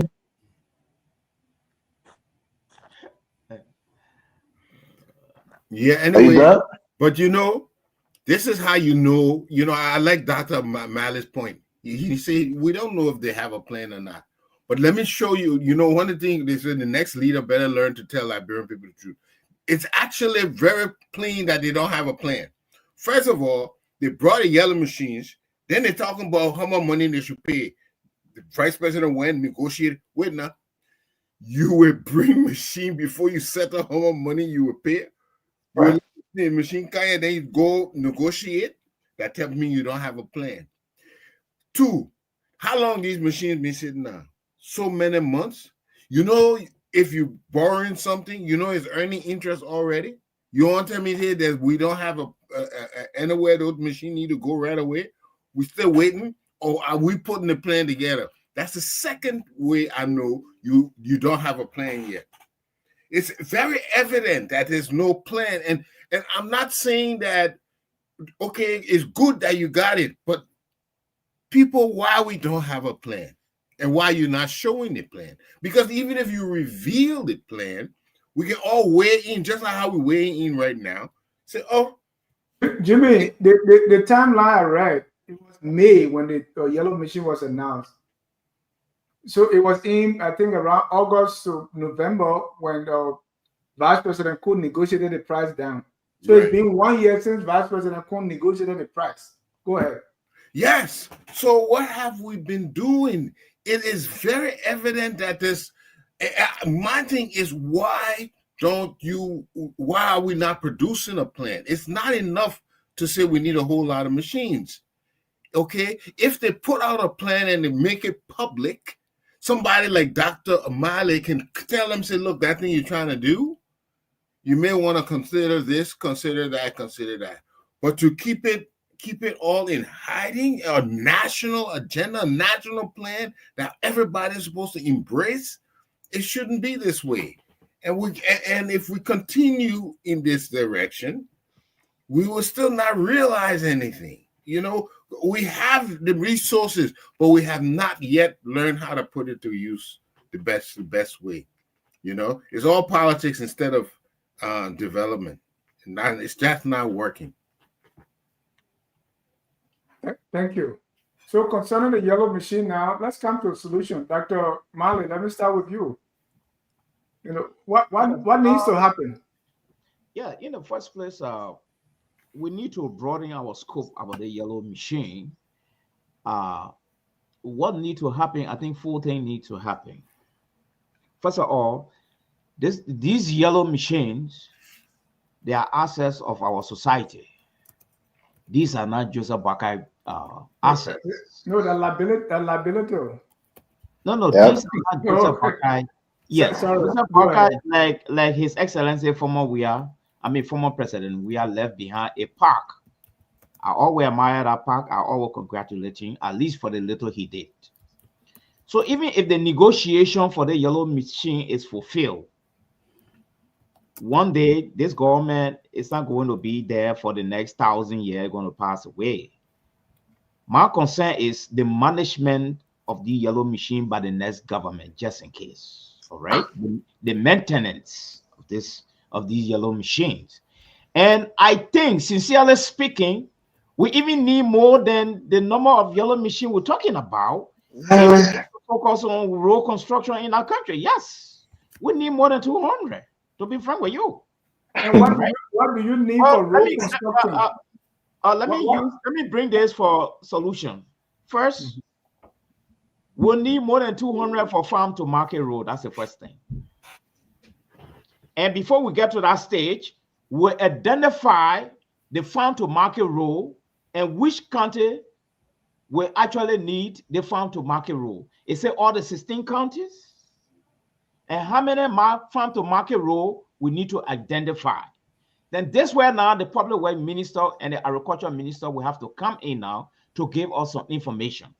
And that will constitute the plan that actually I don't know about. So that's the first solution. And the second solution here is that a Chinese company, according to sources, has been shortlisted to carry on training and maintenance of the yellow machine. So to add a piece to this, if they will come and train our people and train the public works people to maintain this machine, and they become a trainer, that would be a very good idea. That would be my suggestion. That would be suggestion number 2. And suggestion number 3, the yellow machine coming, that news alone is a good news. It's a very welcoming news. Yes. Okay, Mr. John, let me rebuff, please. No. Number 4. We are talking about the importance of a yellow machine, how it can be useful. The yellow machine will also be useful for future generation. It will continue the road project throughout Liberia. Thank you. And Dr. Maro, let me throw something before you grab the mic. Let's say if you compare road project to electricity, you think which one will be cheaper and which one we can do first that will bring in quicker impact? Well, then we will have to go down the path of doing a referendum now to really find out which direction the population is going to lean, because you got to get the population involved. But personally, so you think the population got involved with the yellow machine? Pardon me? You think the population got involved with the yellow machine? Oh, I mean, building a road is a good news. I'm sure a lot of people will welcome it. I don't have the facts statistics. Yeah, I'm trying to say, Between roads and electricity, personally, what do you think? Can be Between cheaper, it can be road, more cost effective, and can get quick impact. well, that would depend what you mean by quick impact. Okay. Thank you. Ellis, your solution. Yeah, look, yellow machines don't build roads by themselves. They don't pull asphalt from yellow machines. So you have different kinds of yellow machines. Some of them can dig into the earth. Some of them can smooth the soil. Some of them can break through concrete and hard materials. So there are different kinds. So yellow machine by itself does not mean automatically we're getting roads built. You need engineers who knows how to build a road and lay the asphalt or lay whatever material that the road is going to be built on. The yellow machine is only there to kind of set up the ground and the soil so that it is ready to be the concrete or asphalt is ready to be laid on. So it's just by itself is not going to build our road infrastructure. We still need engineers. We still need asphalt. We still need other things that are components of building roads. Well, I think the solution here is for me, it's one of a legal one. The government have to take two steps back, go to the legislature. They did. I'm sure maybe one of the reasons for getting Konati Kofa out of there was to clear the path so that this machine will probably not be as scrutinized as it would have been under Konati Kofa leadership in the House. But they need to go to the legislature, seek approval, and go through the rigors of being scrutinized and criticized, and let the lawmakers give their take on this deal that they're trying to bring forward. I personally, I'm in favor of the yellow machine. But what I'm looking forward to more is that this is an opportunity for a lot of Liberians to be trained, like that Damali was saying, to maintain these yellow machines, because these yellow machines is not just for this government, like you said. These could last 20 to 30 years if we manage it and maintain it right. So successive government can continue road projects, and people who are trained on these yellow machines can have a long-term employment because they'll always need repair and maintenance. So this is a good thing. But why are they trying to do it through the back door? That's the thing I don't understand. Exactly. This is something that almost the entire nation will understand is necessary for us. So why are you trying to do it some crooked D way that the Liberian people are looking at you side-eyed like, what's going on? Go to the legislature, tell them why we need this, tell them what the cost is, tell them what the financing, or terms are, and then they'll make that decision on behalf of the Liberian people. And let this be owned solely and wholly by the Liberian people, meaning the Liberian government. Not somebody going and making some kind of backdoor deal with their friends at some bank and getting, and then when it comes to ask in terms of accountability, they say, well, the government don't own it. This is a deal that was made between the executive branch, and some bank, governor. Let the Liberian government represent us as a people and procure these machines so that after this government leave, not one single machine will be left in the hands of any government official because it will belong to the Liberian people. I think that's the right way to do it. And also training people to maintain it is another way. And then telling us which roles are going to be a priority once these other machines are procured through the legal means, which roles are going to be a priority and why. If you say that the Tatata to the Zwaji road is the most, in demand road right now because it'll start to boost the southeastern region through Zwaji and going down to Fishtown and to Cleveland and other places, and tell us why. If you want to focus on the Lo-Fi road, tell us why. It shouldn't be something that the yellow machine come in the country and we see one section of the country benefiting more from the yellow machine. Especially places that are already more developed and other places that have, barely any development. So for me, I'm happy about the idea. I just wanted to do it legally.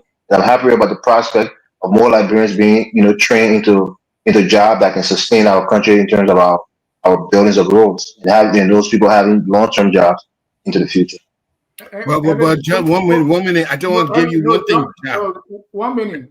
Evans, before you drop it back, so if you look at a yellow machine and what we're supposed to do, what do you think would the budget line would be to support that?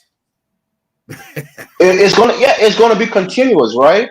Because every year you have to put something, even if it's $1 million in maintaining these machines, because these people have to be on salary, they're skilled workers, you have to salary them. Every year they gotta be there. Maintenance people, they're not always cleaning, fixing machines. Sometimes they're doing something else, but they have to be on salary. If we go to public agriculture, you think where the cut is going to come from to put that money into? You got to pay for it. Exactly. When Yeah, you and say the that's why planning is necessary. I'm not there, Mr. John. I can't tell no, you no, this I'm because I'm just not. saying, I'm think we're thinking, we're taking a broad, view of it. Yeah, I mean yeah, that money that they give the legislature in a race, the Liberian people already thought they were making too much money. So the fact that you even increase the budget, you have to reconsider that and And decrease it, and maybe even take away some of that money and put it elsewhere because these are going to be reoccurring expenditures throughout the years to maintain the machine and to maintain the people on the payroll that's going to be maintaining the machine. So the government have to be smart and strategic in that man. thank you, Jimmy. Your 10 seconds, and Yeah, then yeah, man. 10 seconds. I like that question. What Jai is saying? Okay, you get it. The machine's here now. right. Where is the budget line that you put there for next year? It's not even included. So how you plan to pay for it? But let's face the fact: this technique has been used before, Dr. Mali. This technique has been used as political messaging. It means we are developing or we are working for the people. This is not a new thing. African countries do this all the time. But here's the thing.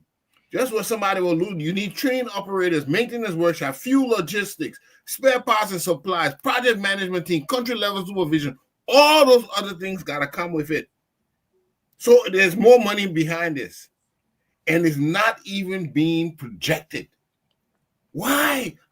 The question Elvis asked, why are we doing this backdoor way? Why? The answer should be evident to us. Somebody getting something from it. That's why they're not doing it the right way. Thank you. We already have the 2027 projection. We don't see any budget line. Agriculture, public works, we see your NSA budget increasing. We see the legislature budget increasing.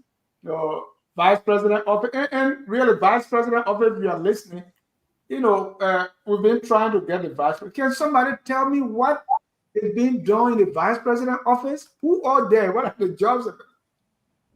I'm just giving an example. I'm not picking on the vice president. His father and myself come from the same hometown. But What is in the vice president's office? 3 million. This other million. But Dr. Pearson, what's the solution? So, Mr. Dennis, again, this is not something President Cummings waiting will do. Answer question like you got plain cutting again, you got plain cutting knife. So that go make farm. How you use the knife on the farm? How you use the plain cutting tool on the farm? I don't even know what type of tool you're talking about. I don't even know what kind of tree you want to fell. Dr. Mali, it's sad when I hear you say that you don't have information, you don't want to speculate going on probability and blah blah blah. Look, Liberia is 187 years since its independence. One of the panelists mentioned earlier, some of us and Liberian people say we get doctor degree holder, master's degree holder. Yellow machine. You use that expression before technocrats will be looking at you like you get home on your head. How can you be talking about a country trying to carry on a development agenda and you say we're talking yellow machine? What the heck is yellow machine? What is the yellow machine? And then people got the audacity to say we'll do agriculture, we'll face road. What the heck? Yellow machine that you go and face road and do agriculture and you speculating. No, we will not develop Liberia like that. We need to tell ourselves, do we want to do agriculture? What are the mechanized farming equipment or tool that we need to do mechanized farming? What equipment do we need? List the equipment based upon the need and the work that is going to do in the field. List them for me. You want to build roads. What kind of roads you trying to build? Is public works building roads or are they maintaining roads? Are we outsourcing roads contract or do we intend not to go build the roads for ourselves? And if we want to go build road for ourselves, what equipment are needed in a full package that will construct a road? Like Ever said, the machine going to build a road for you. The machine is just a tool in the entire aspect of the work that you're going to. So where is the plan? Dr. Mali said, the plan will get a rest agenda. You may have a bigger plan, but you may also have a smaller plane that supports the implementation of the bigger plane. Yes, you want to go get. So yeah. What I would say, Dennis. Look, I'm frustrated about this thing. I just want to repeat here saying, I think the Liberian people who caused the North on the yellow machine, other than that, $60 million will are going somebody's pocket in somebody's bank account. They will be $60 million richer right now as we speak. But that's what I would say. Look, Liberians and our leaders, we need to understand our leaders need to be fair to us. President Boakai misled the Liberian people on this yellow machine with the gentleman agreement. President Boakai should have come back and retract that statement that he was sourcing this from a friend who wanted to help the country. Where is that help going to? Then there is solution. I want a solution there. It's possible more machine can come from that gentleman agreement outside of the budget that we want to spend on the credit we're going to do from EcoBank. So where is President Boakai, good time old friend who wanted to give him machine because he liked what President Boakai is doing as president? Let President Boakai go back to that friend. I will say this again, and I will budget what Ever said. Where in the national budget is procurement for machines are listed? Where in public works, a program for 2026 that a different category of machines that are needed can be formed? Can public work tell us the 43 yellow machines that were procured when CDC were exiting power? Where are those 43 machines? Are they being maintained? Where are they being utilized? What impact are those machines making on the country right now in terms of road maintenance that require us to have or to need additional machines? What are we talking about? What guarantee do we have in terms of budgetary allocation for maintenance of 285 machines? Before I talk about hiring people to operate 285 yellow machines, can our budget accommodate that? Until we get these numbers and these data, these findings, Dennis, I think again we're going back to what President Boakai did some years back when he gave him agricultural equipment that left in Lofa there and died in the bushes. Today they are still there. Those agricultural materials, equipment are laying down there in Liberia so they can feed themselves. And President Boakai was presiding over that project. And I know they deny it, but it's a fact. And I will say this in closing. Listen, Liberia, we got to be honest. Liberians, I know we want yellow machines. I know we want to see development. But if it is not done right, it will not be sustainable. It will be a waste of resources. And at the end of the day, we'll come back and start having the same conversation because another person coming to power will be President Cummings in waiting, and we'll be saying that go buy different machine because President Boakai machines are all damaged for lack of maintenance. Thank you. Thank you. Good point. And if you have details, Can you give me 10 seconds? Yeah, and the 10 seconds, Dr. Malik, please mention, since it said the yellow machine were parked in the Kesali barracks, right? Do we, and depreciation, right? Because this thing depreciate. So this is, do you think that the government can, be transparent about it? So if the machine, cars here, they say soon you get the car from the lot, the value drops. If you turn around, just make the second and go sell the car back to the dealership, the amount would drop. Yeah, 20% depreciation right there, or maybe 10%. It's been 1 year now since those machines have been parking. Do we know the depreciation cost? Go ahead, your 10 seconds, Dr. Malik. Yeah, before I address that question, I just try to differ with the And you can ignore that question. characterization of Dr. Pearson narrative with reference to the information surrounding the yellow machine. The yellow machine is part and parcel of Liberia's future. That's the first thing. And secondly, we cannot keep speculating about this yellow machine in so many different areas. One, we have the Freedom of Information Act in Liberia. It's one of the more effective tools that you can use in Liberia to get any information. And as professional, I will entreat each of us to really look into that direction. I mean, put aside our opposition cap and try to get some authentic information. So now, to address your question, our host.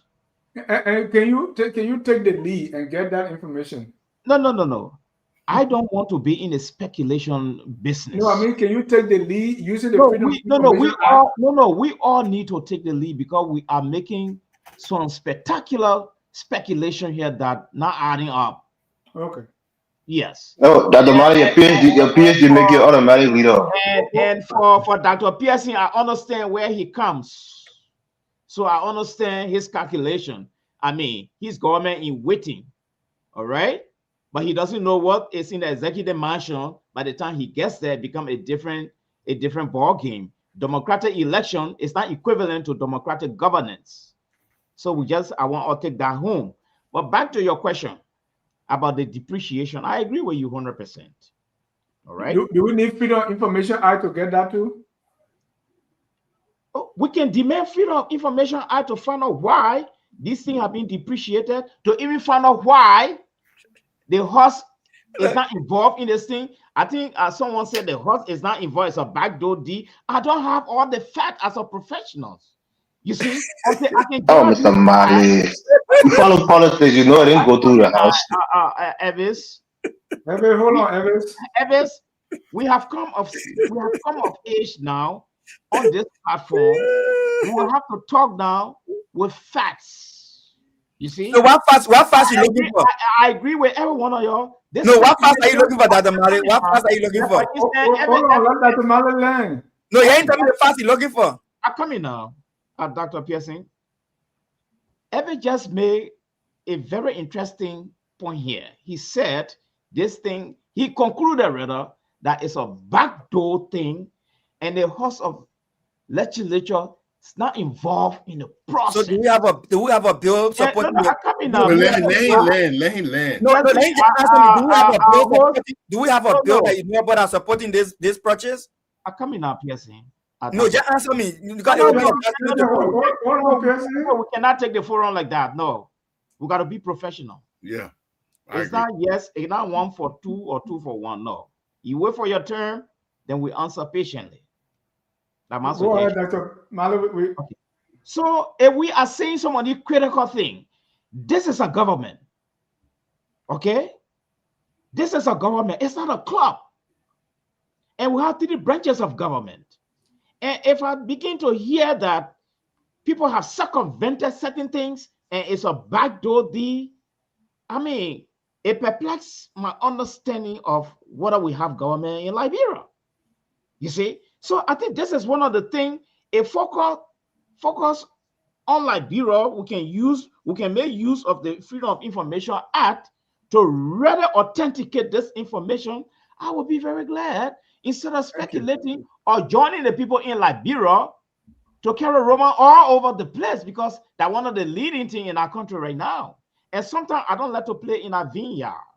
Thank you. Dr. Mali, it is not reflected through any official government budgetary line in our current budget that's projected for 2026. It's not reflected there. So that's telling you that it's not. Hold on. The procurement for the yellow machine is not. So that's telling you that the legislature has not approved the purchase, of this yellow machine. So what we're saying is because it is not reflected through the House. We've never heard any hearings on the yellow machine on the floor of the House. We never heard any vote taking whether or not to procure these machines. So that's where we're coming from when we're saying that it's not going through the House, and that's factual. I don't have those facts. But Dr. Mali, as professional as you are, I only got one question.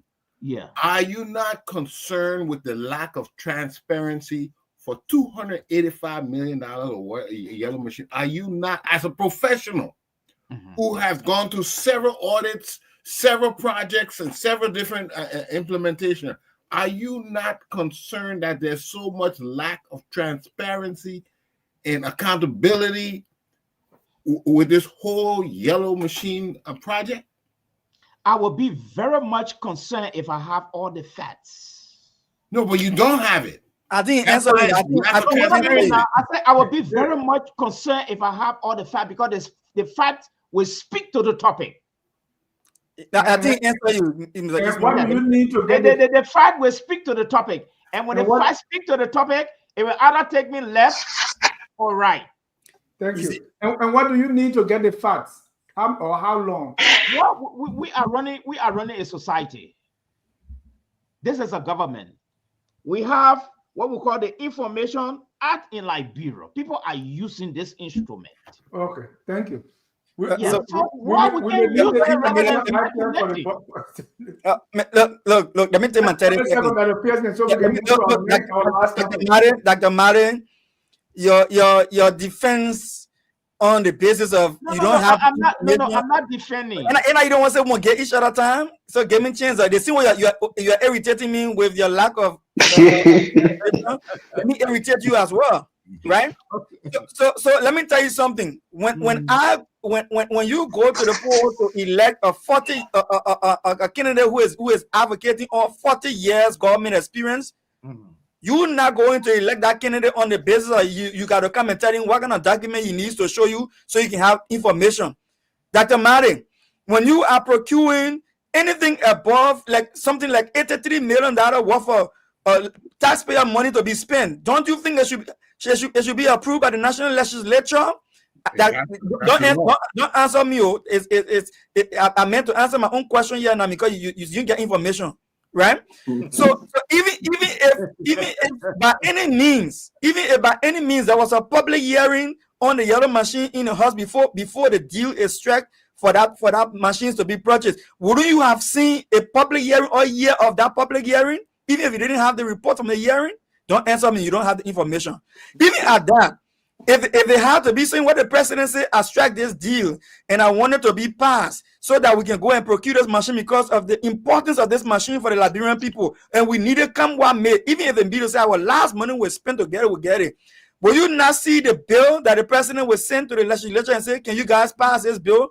This is the $183 million for 285 yellow machines, and these are the breakdown a plan as to how this entire machine is going to benefit the country, because you got to justify how the money is going to benefit the Liberian people. Are we going to have another $10 million kind of saga happening in somebody's building in Lofa County when Liberian people go out and say, the president said, no, it's not for me. Information minister say it's for MRA, you Managerial people or ECOWAS. Oh no, somebody say no, if they late what the guy need Sylvester Grisby. That Sylvester Grisby project. Is that why you want us to go and start doing with the yellow machine again after the fact? When your PPCC boss had come up to and told you say they had no transaction with this yellow machine procurement, doesn't it worry you? Thank you, Dr. Pearson. Use the Information Act to find out. Are you asking me, Dr. The Information Act is just a bottleneck to slow things down. They will not give it to you in a timely manner. Yeah, you don't have the information that you matter. We have 8 minutes for the last segment, which is the bosses. I mean, Dr. Pearson, I want to start with you. I think, bosses issue. Bosses, before you build a road, put in the car and put a horse. Thing in Monrovia. So 35 new bosses, even Mr. Cummings will agree that this is a good thing. Why should anybody boo the president because they got their bosses? Does that make sense? Yeah, it makes a lot of. They got the bosses, they dedicated them, so they were driving those bosses, one of them, to their executive mansion. People lined up the street. There was some cheering and there was some booing. I mean, what do you say to the people that were booing? It makes a lot of sense why the Liberian people boo the president. No, don't say Liberian people. Some. Listen, you don't have the information. I got the information. You don't have the information, Dennis. I got information. When President Burgani was running campaign, they say the people of Liberia. They didn't say some of the people of Liberia. They said the Liberian people, right? So let's speak the language here. Now, let me say this. First of all, it is commendable that we bought bosses. And I must first of all stop to say, Dennis, thanks to the Liberian people, like some of us and President Cummings waiting, who put his foot down and said, you guys go and talk out there and say something about 300 bosses coming from Ghana that is a bogus boss without any procurement process, without any reference to the legislature or anything. Somebody said they bring in 300 bosses, and of course it was going to be a fiasco. So today we go back now from 300 to 30 something pieces, and few more pieces is going to be coming, but at least through proper channel. Thanks to those who raised those concerns. We should keep doing that. Now, let me say something why the Liberian people booed the president. The president got major and serious business to take care of. The president should not be riding bosses around and to show off what? Show voting and doing what? Small screen to political campaign at this time. The president was elected with 40 years experience to govern. Not to ride around buses on Liberian people time, on taxpayer time. You riding free bus passing around the city. What kind of work you doing? What kind of work you doing? The government cabinet minister in the bus, or you're passing around town riding free bus. It's not even lunch time. It's on working hour. You on the Liberian poor time. You riding free bus around, showing hands to do what? But this is a sad fact, Dennis. While the president was driving on bus, showing hands and smiling and having fun time, his $1.2 million bulletproof car was packed. Where was it? So if he can ride cars that are not bulletproof, why he bought bulletproof car? What? Look, I'm serious about this. If President Burger can ride car that is not bulletproof, he can be in bus with over 10, 15 people around him. Then why he bought bulletproof car? Thank you. I will not stop there. Let me close and let me drop a mark on this. While President Burger was on Liberian people time, and you know you cannot do that yet, Dennis. You know you cannot do that. On Liberian people time, taxpayer money, riding free bus around, laughing and dancing. Red light. There was a serious security situation going in red light where people were being brutalized and mob violence was taking place. At the Capitol building, a staff of the citizens within the Capitol compounds were also being brutalized, right? And nobody was there to take action because while everybody focusing on the president riding bus in Central Monrovia. That shouldn't be happening in the country. So I applaud the president for the buses. Good deal. I know MT had never been out of buses. To be very frank with you, what we've been out of is maintenance and accountability for the use of those buses and the returns on the investment in those NTA buses. I just hope the new NTA buses we bought this few days will be properly maintained, and every fund generated from there will be maintained so that we can use it for reinvestment. Thank you, Dennis. Thank you, Dr. Malley. You know, I don't have all the facts, but I understand since the days of the administration President Ellen Sirleaf, we've been bringing buses. Yeah. President, we have brought buses every time. Buses. You think it goes back to the same planning? You think our issue? What is the issue? Is the issue the lack of buses? Expanding public transportation. I think that's the aim. Well, I think we need to go back to we need to relate this to the MCC, the Millennium Challenge stuff we just talked about. As I said in my premise, the lack of vision is contributing to so many factors in Liberia.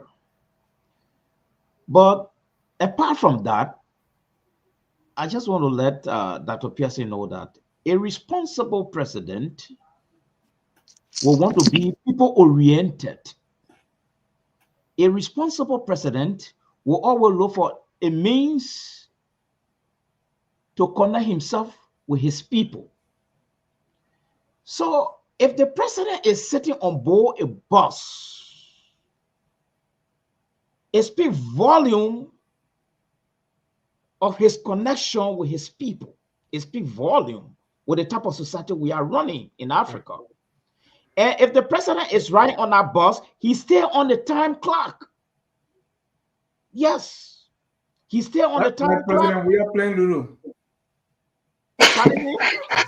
Yes, no. You just asked a very good question.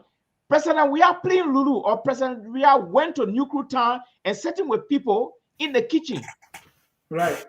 It's a very good strategy, and he was I'm just giving you more points when you're playing the samba. That's what I'm saying. President, we are people oriented in the sector, and he was on the time. He was on the time clock, so I appreciate him for that. So the issue of His Excellency riding the buses, I think it meant a lot. And someone says they were booing him, and some people were clapping for him. Society is dynamic. You don't expect everybody to be a choir master. No. My question to you is, what specifically would the issue these bosses trying to address, and why is it that one administration after the other we keep having the same problem? We keep addressing the same thing, it still persists. Okay, don't forget, there are some items in society we use them as a linkage to the population. Cool. Transport is one of those things. All right. You know, I know Dennis and the rest of the panelists here will be in Liberia. We know the transport problem. So Even Kumi come in, trust me, he's going to bring buses. I'm telling you, he will bring buses no matter what. All right. Except Kumi is telling me that he will bring helicopter to be connecting people from Vatan to Nukrutan. It will not happen. No, I got information. We will bring buses. Any buses? The other thing I thought you were going to ask me, Mr. Jah, was our roads are in deplorable condition. I went there, I saw it. No, that's what I said. What problem are you trying to address? And we keep having the same thing over and over. What is society now? The question, we got to bring some buses for people to be riding. We'll keep just addressing our problem from time to time. Let me come in here and get you some. The buses getting spoiled, and when they spoil, they park them. So the roads following the buses in the park. And there's a psychologist, the guys then were, they went to fight and they started sticking in the mud and they start saying, bring more men. As they go in the mud, they are stuck. Bring more men. So they keep sending men. That's why that was the but a wise government, as we face those that are parked, we bring new ones. Oh my. Right. Yes. But we always bring in new ones. As we face the old ones, we have to bring the master can get stranded because we got to spend 365 days facing buses. You're not being wise as a government. Thank you. You got to bring in new ones. Mr. Jah, come here. I come in one minute effort. Let me go quickly.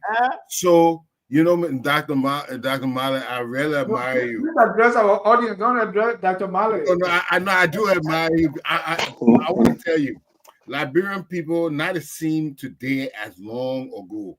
And that's the mistake I think our people are making. Long time ago, the public works minister went to Tubman and said we need about 20 some more bulldozer. The man, he wrote a check. Tubman used to drive the whole treasury was right in here office. He just took the check, the treasury book, write the check, gave it to the public works minister. He went and bought a 20 some more bulldozer. After about 6 months, the minister came back and said, what you say you need? He said, well, no, right now we need the dozer boot. The other one that they do boot. That's how they used to fool us. But this parading of the buses, it shows that what? We are delivering. But when they hear the boos, the people thinking, no, you're failing us. You parading the buses, you say, we are performing. But the people think, no, you are mismanaging the country. You showing the people, oh, this is a big achievement. And then the people telling you, we don't see no real improvement in our life. I'm trying to tell you that there's a widening gap between the government narrative and the public reality. It's already beginning to show. And it's because of charades like the yellow machine and stuff like that. There is no transparency. You got the people suspect already. I'm not seeing you doing nothing, but why is there no justification, no clear-cut path, no accountability, no processes into the right channel? Why? It spells nothing but something going on. I'm not going to assume anything, but there's something not right. And when there's something not right, but all I can say, it's already beginning to show. At least it started showing in the end, but this is the second year and it's beginning to show already. I think if things don't change very soon, we'll have more issues to deal with, such as this. Elvis, you go ahead. Right. Look, I look at this bus as an opportunity to expand the public transportation within Monrovia, right? I think the government can develop a system where, for example, you have a ticket system where a person can go who's working, particularly in government, can go to a booth and buy a ticket, like a bus ticket for the whole week. Say it's $5 for the week. You get you can get on the bus 2 times, right? To go home and to go, and to go to work or to go in town, whatever. And you pay $5 for that whole week. And that way you have, your transportation is set for the entire week of work or whatever you have to do in town. Like what we do in the United States here, right? We have buses, but these buses have different routes that they take. They have, a set aside bus station, and the time or give you approximate time when the bus will be coming to that station, so people can go on the road and catch the bus. I think this is an opportunity, right? I would like it, to be expanded out in the other places in the hinterlands, but at least for Monrovia. This government can take the initiative to use these buses to make public transportation more affordable, to just make transportation as a whole more affordable for the Liberian people by bringing in a ticket system where you can buy maybe a weekly ticket, like what we do for people in the subway system, where they buy, a day's pass or whatever. Buy a weekly pass for a set amount of money, and you ride a bus twice a day for the entire, for a week time. And that way, people don't have to be using the motorcyclists will kind of go down, the congestion on the road will probably go down. You have more people that can ride the buses at once. This is a good idea if the government tends to expand it and rather, maximize its utility. It can be a good thing for the Liberian people when it comes to public transportation. So I really have nothing bad to say about it. Just that they should develop a system around it that will make it easier for people to catch the bus, for people to know what time the bus will be coming at their bus stops, and those kind of things will, I think, will improve the lives of the Liberian citizen, especially in Monrovia.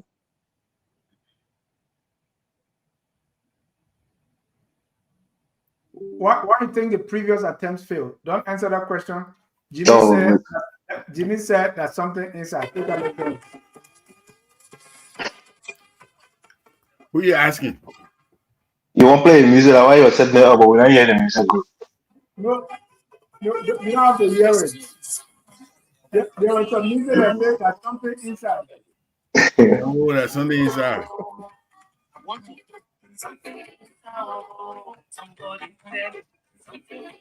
If you want to join the conversation, quickly call 605-313-6004, the code 791-403#. Consistently, if you put all the issues together, the sustained, consistent, and intentional planning is something that we struggle with. Not just this government, but the way we approach things all the time. It's sometimes like we want just quick result from now on to election day, what I can do to rally the crowd so that they can vote for me. Even like when Nigeria built their capital city, Abuja, it took them many years. So even if we sometimes one old man from Stano Johnson district told me, say, if you put two rats in the fire at the same time, for those who are hunting rats, it's not a good idea because one, the tail will burn and you will not eat it. On the rat, the tail is the sweetest part. What? So I think if the government can even say we will focus on just one project, if there's a transportation issue, we'll focus on this one and make sure but it's looking like we try to roast two rats at the same time, and that's giving us problems. No, let me praise the government for one thing they are trying to do, and you can see the appropriation in the budget. They're trying to build roads. Roads. I'm a little bit surprised agriculture wasn't second to that. I'm surprised at that because agriculture also has its own returns. But if you look at the budget, they're building roads, and roads are very, very expensive. One of the highest projects in all engineering projects. Roads and Jimmy, consistently the road project continue to fail. I mean, imagine Ellen when Kofi Wu used to wear the suit, you'll be in Grand Crew the next day, and all the roads collapse. Right. But if we were even to focus on just growing banana, or we say we'll grow chicken feed, or we're going to prioritize internet connectivity so that I can be here and outsource my work, to company. Liberians are smart. And that will generate income, open employment opportunities. Right now, I need somebody just to even download all my videos and put them on an extended hard drive. I give you small thing if you have internet. I need people to do some spell check for me for some documents that are being sent to me for proofreading. So if the government could focus on one, or we say let's just do electricity. So because wherever there is electricity, people will open businesses. Yep. And we keep on this road, and we are failing. Maybe if we just develop, I was in Dodokan, there was no road there, but I live one of the best lives. We have electricity. We have the biggest library in Simon that the place we used to go and just eat both. We had a church there. So there are a lot of things we can do even without roads. But we are putting all the money, and we can't do roads and agriculture at the same time. One's going to fail. If we feel that we can get all the way to Southtown, we can make the farm there in in Brewerville, where we have the roads. So it's something that we're going to think of. While we wait for our callers, I want you to just reflect on all the topics that we've discussed. Run one line through these topics and how we're going to approach these things going forward. Dr. Pearson.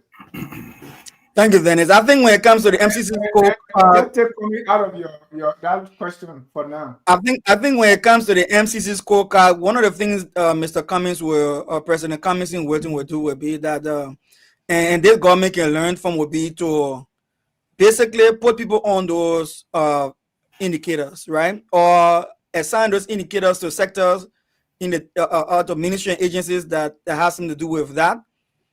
And develop a dashboard, even if it's as simple as an Excel dashboard on things you're tracking towards to see that you can achieve them, and then ensure that you pass, and then do that.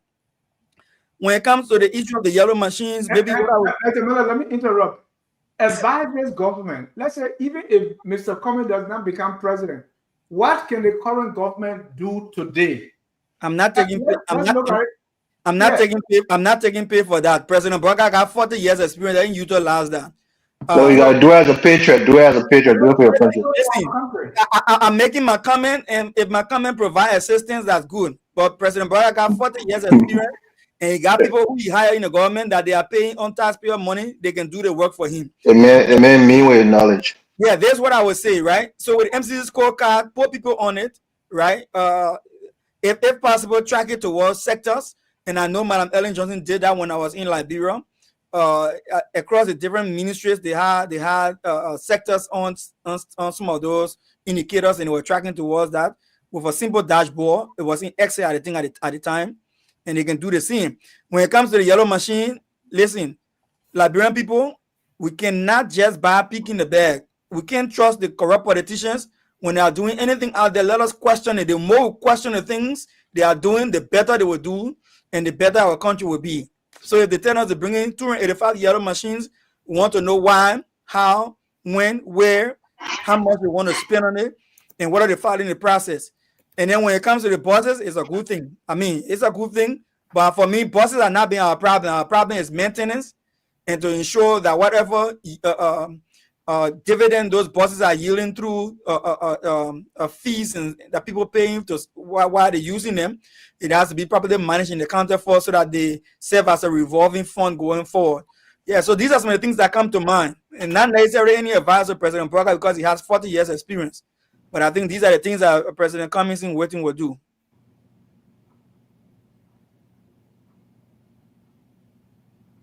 Thank you. Dr. Mali, we're wrapping up with all the things we discussed. How do we move forward, in the form of assistance? If I were president today, even the budget, I will solicit starting with the development plan. I will call opposition parties, and only in Africa they call them, or third world developing country they call them opposition. We don't hear that in the United States. They will not call right now. They don't call Democrat opposition. But anyway, my point is, let's advise what we think is the way forward, even if our man is not in the chair. Well, the way forward here, first thing, I believe in the tenets of democracy, and I believe in rule of law and human rights. But the fact of the matter here is that every government comes to power with its own modus of operandi. My expectation may never be their expectation, and I cannot force my expectation on them. But we should go by what is on the book, because we all agree that what is on the book is what that guide the government. You see? So when we circumvent what is on the book, then you are here accountable. What is it that's on the book? No, no, no. I'm talking about the Constitution, the procurement, other things. We are. The MCC law, the PMF law. I come in now. Okay. So if we order anything and the procurement office is saying that we have to take this route and you must get approval and other things, I believe in that. All right. And in the event it don't happen and I have the facts, I will speak to it. I will not speculate. That one. Two, this MCC thing, I one of those state fee that it's another form of colonial project to control and monitor third world country. Do we really need it? That's the first thing. Do we really need it? You have all your democratic institutions are very fragile. They are aware that these things are fragile. Have they come to help us strengthen these things? No, because why? We are a sovereign government, independent government, and so we're supposed to fix these things. Have we been able to fix these things? The answer is no. All right? So we're going by a scorecard that it be determined by a principal setting outside the territory of Liberia and telling you this is the score, and you're forced to accept it. Why? Because you are just a third world country. You talk a lot, but when the people come by, you don't talk again. Why? Because you're looking for handout. We need to depart from this culture. Seriously. And lastly, the bus issue. The bus issue is very good. Evans was just talking about a system. In Dothan, they had a system, the ticketing system. I used it before. Yes. So the question now is, why? No, the ticket system, it was not like here. No. It is like a system in Liberia. Yeah, they write on a piece of paper. It's not digitized. Yes, don't forget now. Right. No, what I mean is it's not like you get your card that this ticket they give it to you. Okay.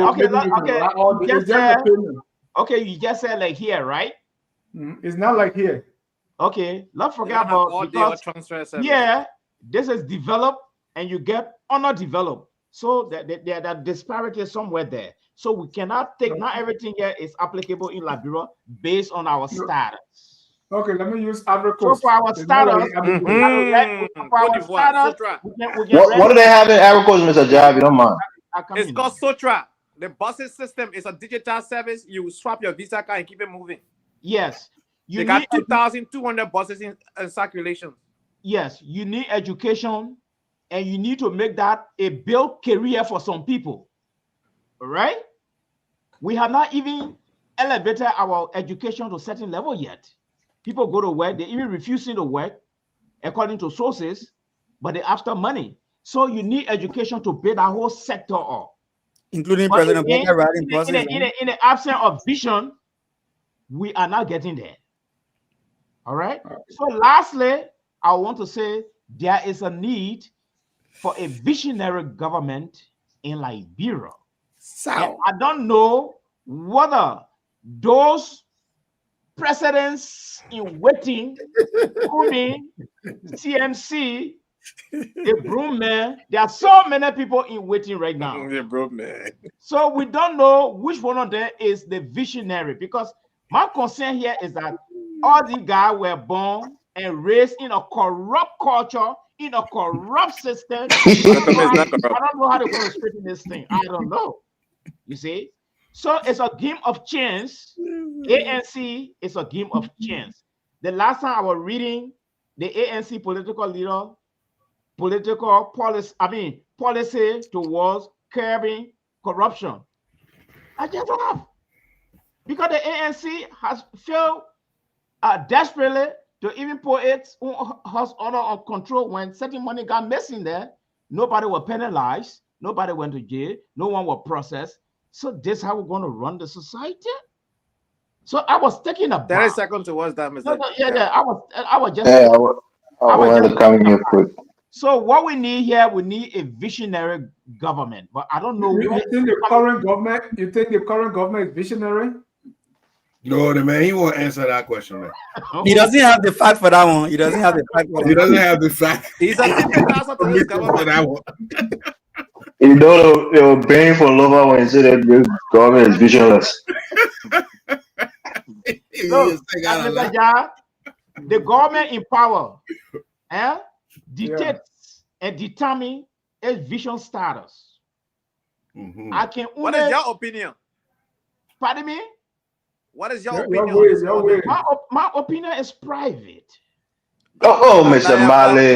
Now, what you got a PhD for to share your opinion with us? I said my opinion Come on. is private. But when it comes to the broom man, all the other people that want, They- the opinion they- is No, not no, no, no. private. I said there are precedents. There are precedents in waiting. No, They you give the just said ANP all the Cummings- facts. You just said Cummings. He couldn't even That the account Mali for is so the interesting. Yeah. money that got missing. In his office, the story is there. It's in the newspaper. Right. I read it. And in But- fact, I got a lot of friends in Kumi's party. A lot of them. But you all never right? read the part where the individual was apprehended and turned over to police. No, You no, read- but you when it never comes read to the that part. current, when it comes to the current government, that's private. But I, let's no, move no, on. I stand to be corrected, Anthony. Oh, yes. What's up, Was the Mali? money No, but- retrieved? but- Was the money retrieved? Running a political party and running a country, that's a two different ball game, oh man. I can tell you that right now. Thank you. Thank you. Elvis, your comment, the way forward Yeah. with everything. Yeah, look, I think the yellow machines, right? The government has to take a reset and try maybe to scale it down, because when you build roads, those are liabilities. You have to continue to spend money to maintain them. So building the road is the first thing. That's continuous, reoccurring expenditures that you have to account for every year. So your budget, your GDP has to be growing to the place where you can you can continue to maintain those roads. So building roads is good in the long term, in the short term, but long term it's expensive to maintain it. And like what you were saying, maybe this should be a pilot program. We have software developers in our country. Give them a contract to develop an app where a person can use their mobile money, buy a virtual voucher for a week or maybe for 3 days, and you can have a system on the bus where they can show it to the bus driver. You can scan it. These things are in our country. They're not so advanced that it's out of the realm of possibility in Liberia, where young college students, for example, right, who are going to school every day and have to take the bus to go from maybe from Congo Town all the way to Cinco or wherever to go to college. They can take that bus and the transportation will be settled for the entire week, and they have the proof on their phone, and the person can scan it and say, okay, yeah, you're fine. We can do that. We can use this as a pilot program to show that we have people who can develop software in the country that the entire nation or maybe even in Monrovia can use. So this government have to take the initiative to do new things that have never been done in the country before. If you want to be a leader, if you want to be a visionary, you have to do new things that's going to pave the way for people coming after you. And then lastly, when it comes to transparency, right? Before we go there, right? Because I am, one of my greatest strengths is system thinking, right? Mm. Do you believe the issue with the buses or why they keep failing is because we don't have that ticketing system? You think No, it's not the ticket. It's not the ticket. It's the maintenance. Two things, right? The road is bad. Perhaps we don't have enough diesel mechanics that can take care of these diesel ram buses. Because diesel engines are different. You have to have a specialized. So you say if we use the ticketing system, we are going to get more money because the money is not going to touch people's hands. Digital. There you go. Will make us. Yeah. There you go. Right. It's threefold. It's about collecting more revenue through a way that is not going to be touching the bus driver and the cabman hands, so to speak, right? So that money goes directly into the coffers of the government. Number two, you have the means now to sustain your mechanics and to sustain your buses for the long term. I mean, it's a cascading effect in a positive way. So the government have to be thinking down that line. Bringing buses is good. A lot of people are going to use it for maybe 8 months. What if the buses break down? You don't have a reserve of cash that you can use to repair and to keep people on the payroll who are repairing the buses. So the same thing with the yellow machines. Getting the machines are fine, but you also have to have money, which should be appropriated from the legislature to pay and to maintain those buses. That's just the long-term thinking of it. That's how I'm looking at it. Thank you. Anthony. Mr. Ja, so I'm going to borrow an idea from Kenya. When Kenya launched the M-Pesa in 2007, the mobile money, the first mobile money in the world, and today mobile money is everywhere. You don't need a smartphone to use mobile money. A button phone, the $10 phone in Liberia, you can still use mobile money with it. And the reason being that the reason why I'm giving this idea free of charge to the government is because not everyone in Liberia can afford to have a smartphone. But almost everybody in Liberia can afford to have that $10 button phone. Or sometimes I think the prices have gone up to $12 now. But that button phone, you can still pay the MTA service with it, mobile money. Make MTA digital payment on it. It should be mobile money payment, either Orange Money or Lone Star Money. Period. No cash. The money goes strictly into an escrow account. Like Evans are saying, it's cascading circumstances right there because you need to have the maintenance crew well fortified. You need to make sure you're collecting the revenue adequately. You need to make sure that you got, the buses are serviced. The Sotra, and I'm going to be on Sotra in a moment from now. I will do a video on Sotra so people can see the Sotra I'm talking about. It's not joke. It's serious. 2,200 of those buses in circulation in Abidjan. It's a reality. Now, these buses that they have also, they are outdated buses. You saw that the president in the bus, they have small fan hanging. Supposed to have buses with air conditioning, right? But let's leave that one. Since we have 35 of them, everybody should use mobile money to pay. No cash. That means no money enter the bus driver hand or the bus conductor hand. The money goes strictly into our escrow account. You have mobile money service in Liberia right now. So no excuse. And button phone, you don't need no smartphone to use mobile money. And that's the way you will collect the money, and it will go strictly into government account. Anything short of that, this government will struggle. That's free information for you. Thank you. Well said. Dr. Pearson. Maybe that could work for ANC government. Mr. Marlon, please, man. Working for the country. Working for the country that the government right now. You don't have the information. You don't have the data. Yeah. I'm speaking from Anthony. I said that good suggestion. It could work for. Is it that was it there when Mr. Cummings provided 15-pointer economic short-term and long-term goal? They call him Coca-Cola bottle setter. I provided free information to our government where they don't have to hire software engineer. They don't have to hire nobody. Use mobile money to collect your money, and you say I should use it for ANC. You see that kind of thing? No, Anthony. There are other constraints in society. Oh, Mr. Marley. Priorities. We have to think that thing is not even going to cost too much money. Yeah. You don't know. You don't know the government direction, the government thinking. You don't know their priority. You don't know. You don't know their constraints. Yeah, but Mr. Dr. O'Malley. So we can't just come with new technology and say we dominate on the people. This is a government. Dr. Pearson, mobile money is reliable. 3 minutes to close. Mobile money is reliable. People are using it today. You don't have to set up new service. You don't got to pay extra money. Yes, set up your account for the government and mobile money. Period. Dr. Pearson, your turn. You want me to say this? Listen, Dr. Martin. I think the best thing we all can agree on here is that with your no information situation, you need to be recommending to the government that we need to provide the public with relevant information as to what they want to do, how they're doing what they're doing, what are their constraints and what are the challenges and how they can be helped in the process. No, these documents should be available for easy access, Dr. Martin, then there's no excuse to this. And let me close on saying, look, there is, if the President Baka today as we speak, if you're going Kakata, Dr. Martin, up to 15 gig, nobody can use that road. That whole road will be blocked forever on 1 hour before that President Baka reached there. And President Braga is reaching there within a bulletproof car costing close to $1 million. Okay. No, I'm going somewhere with this. When the people see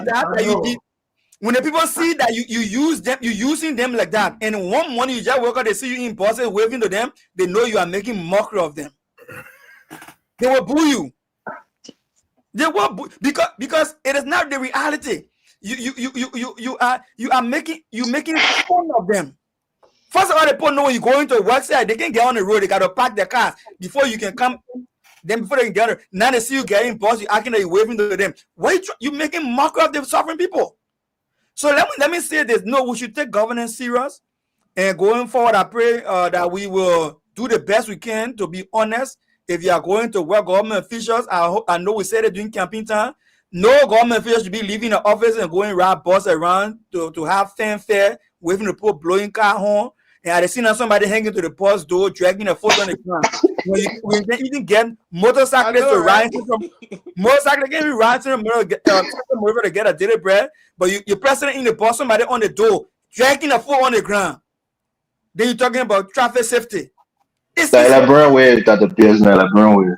Yeah, but it's hypocrisy, you know. So let us be honest with our people. That all I can say is that the president humble. That was not correct. Yeah, the president riding that bus to show that the bus is good enough for even the president to ride. So it was a symbolic gesture to tell everybody that the bus is good as you ride. No, but you see, I get provided free information. You got 50 seconds to yeah, okay. So you know, I really appreciate Dr. Malik because he talked about we professional.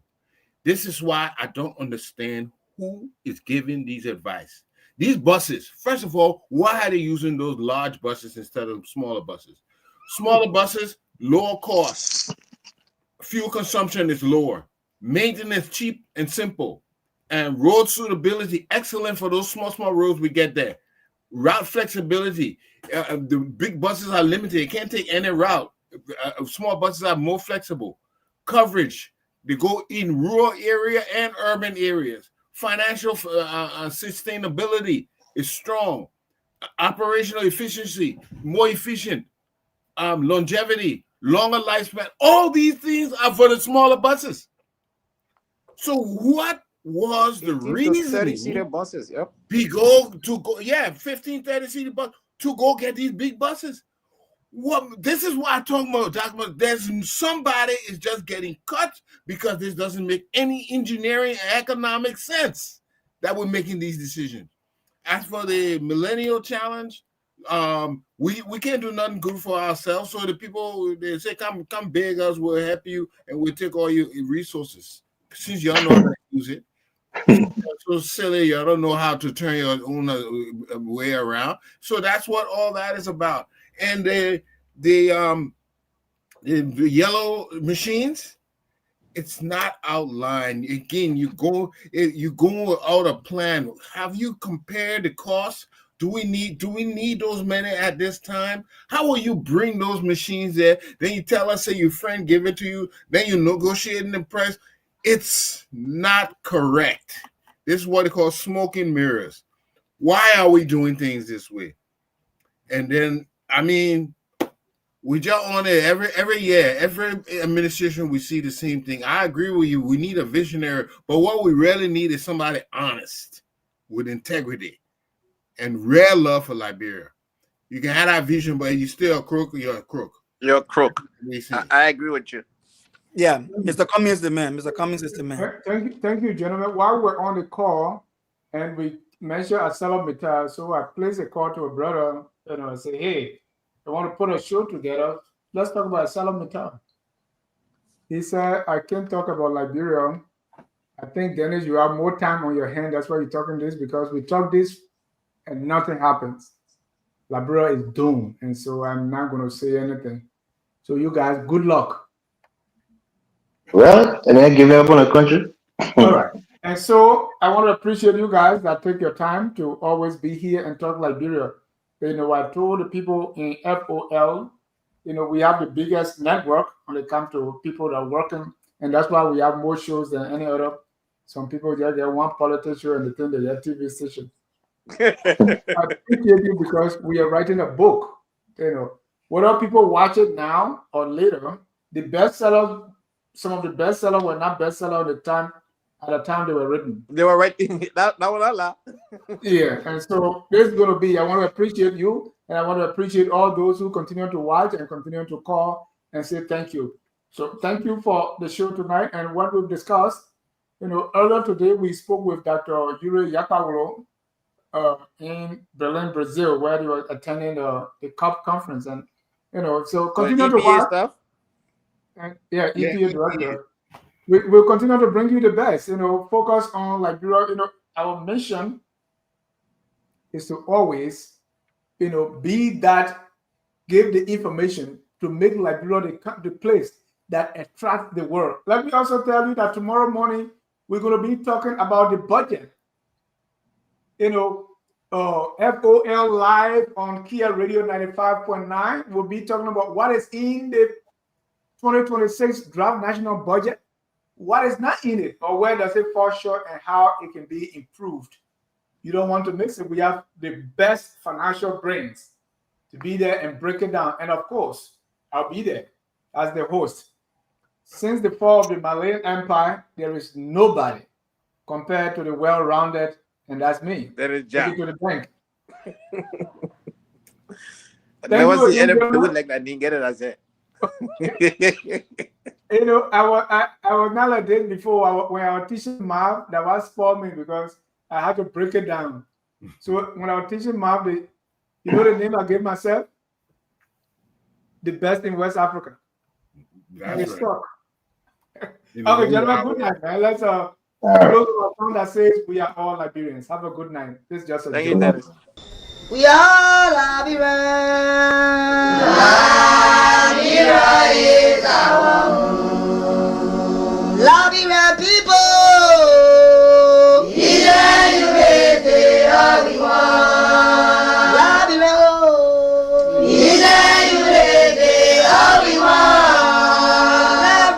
Liberia.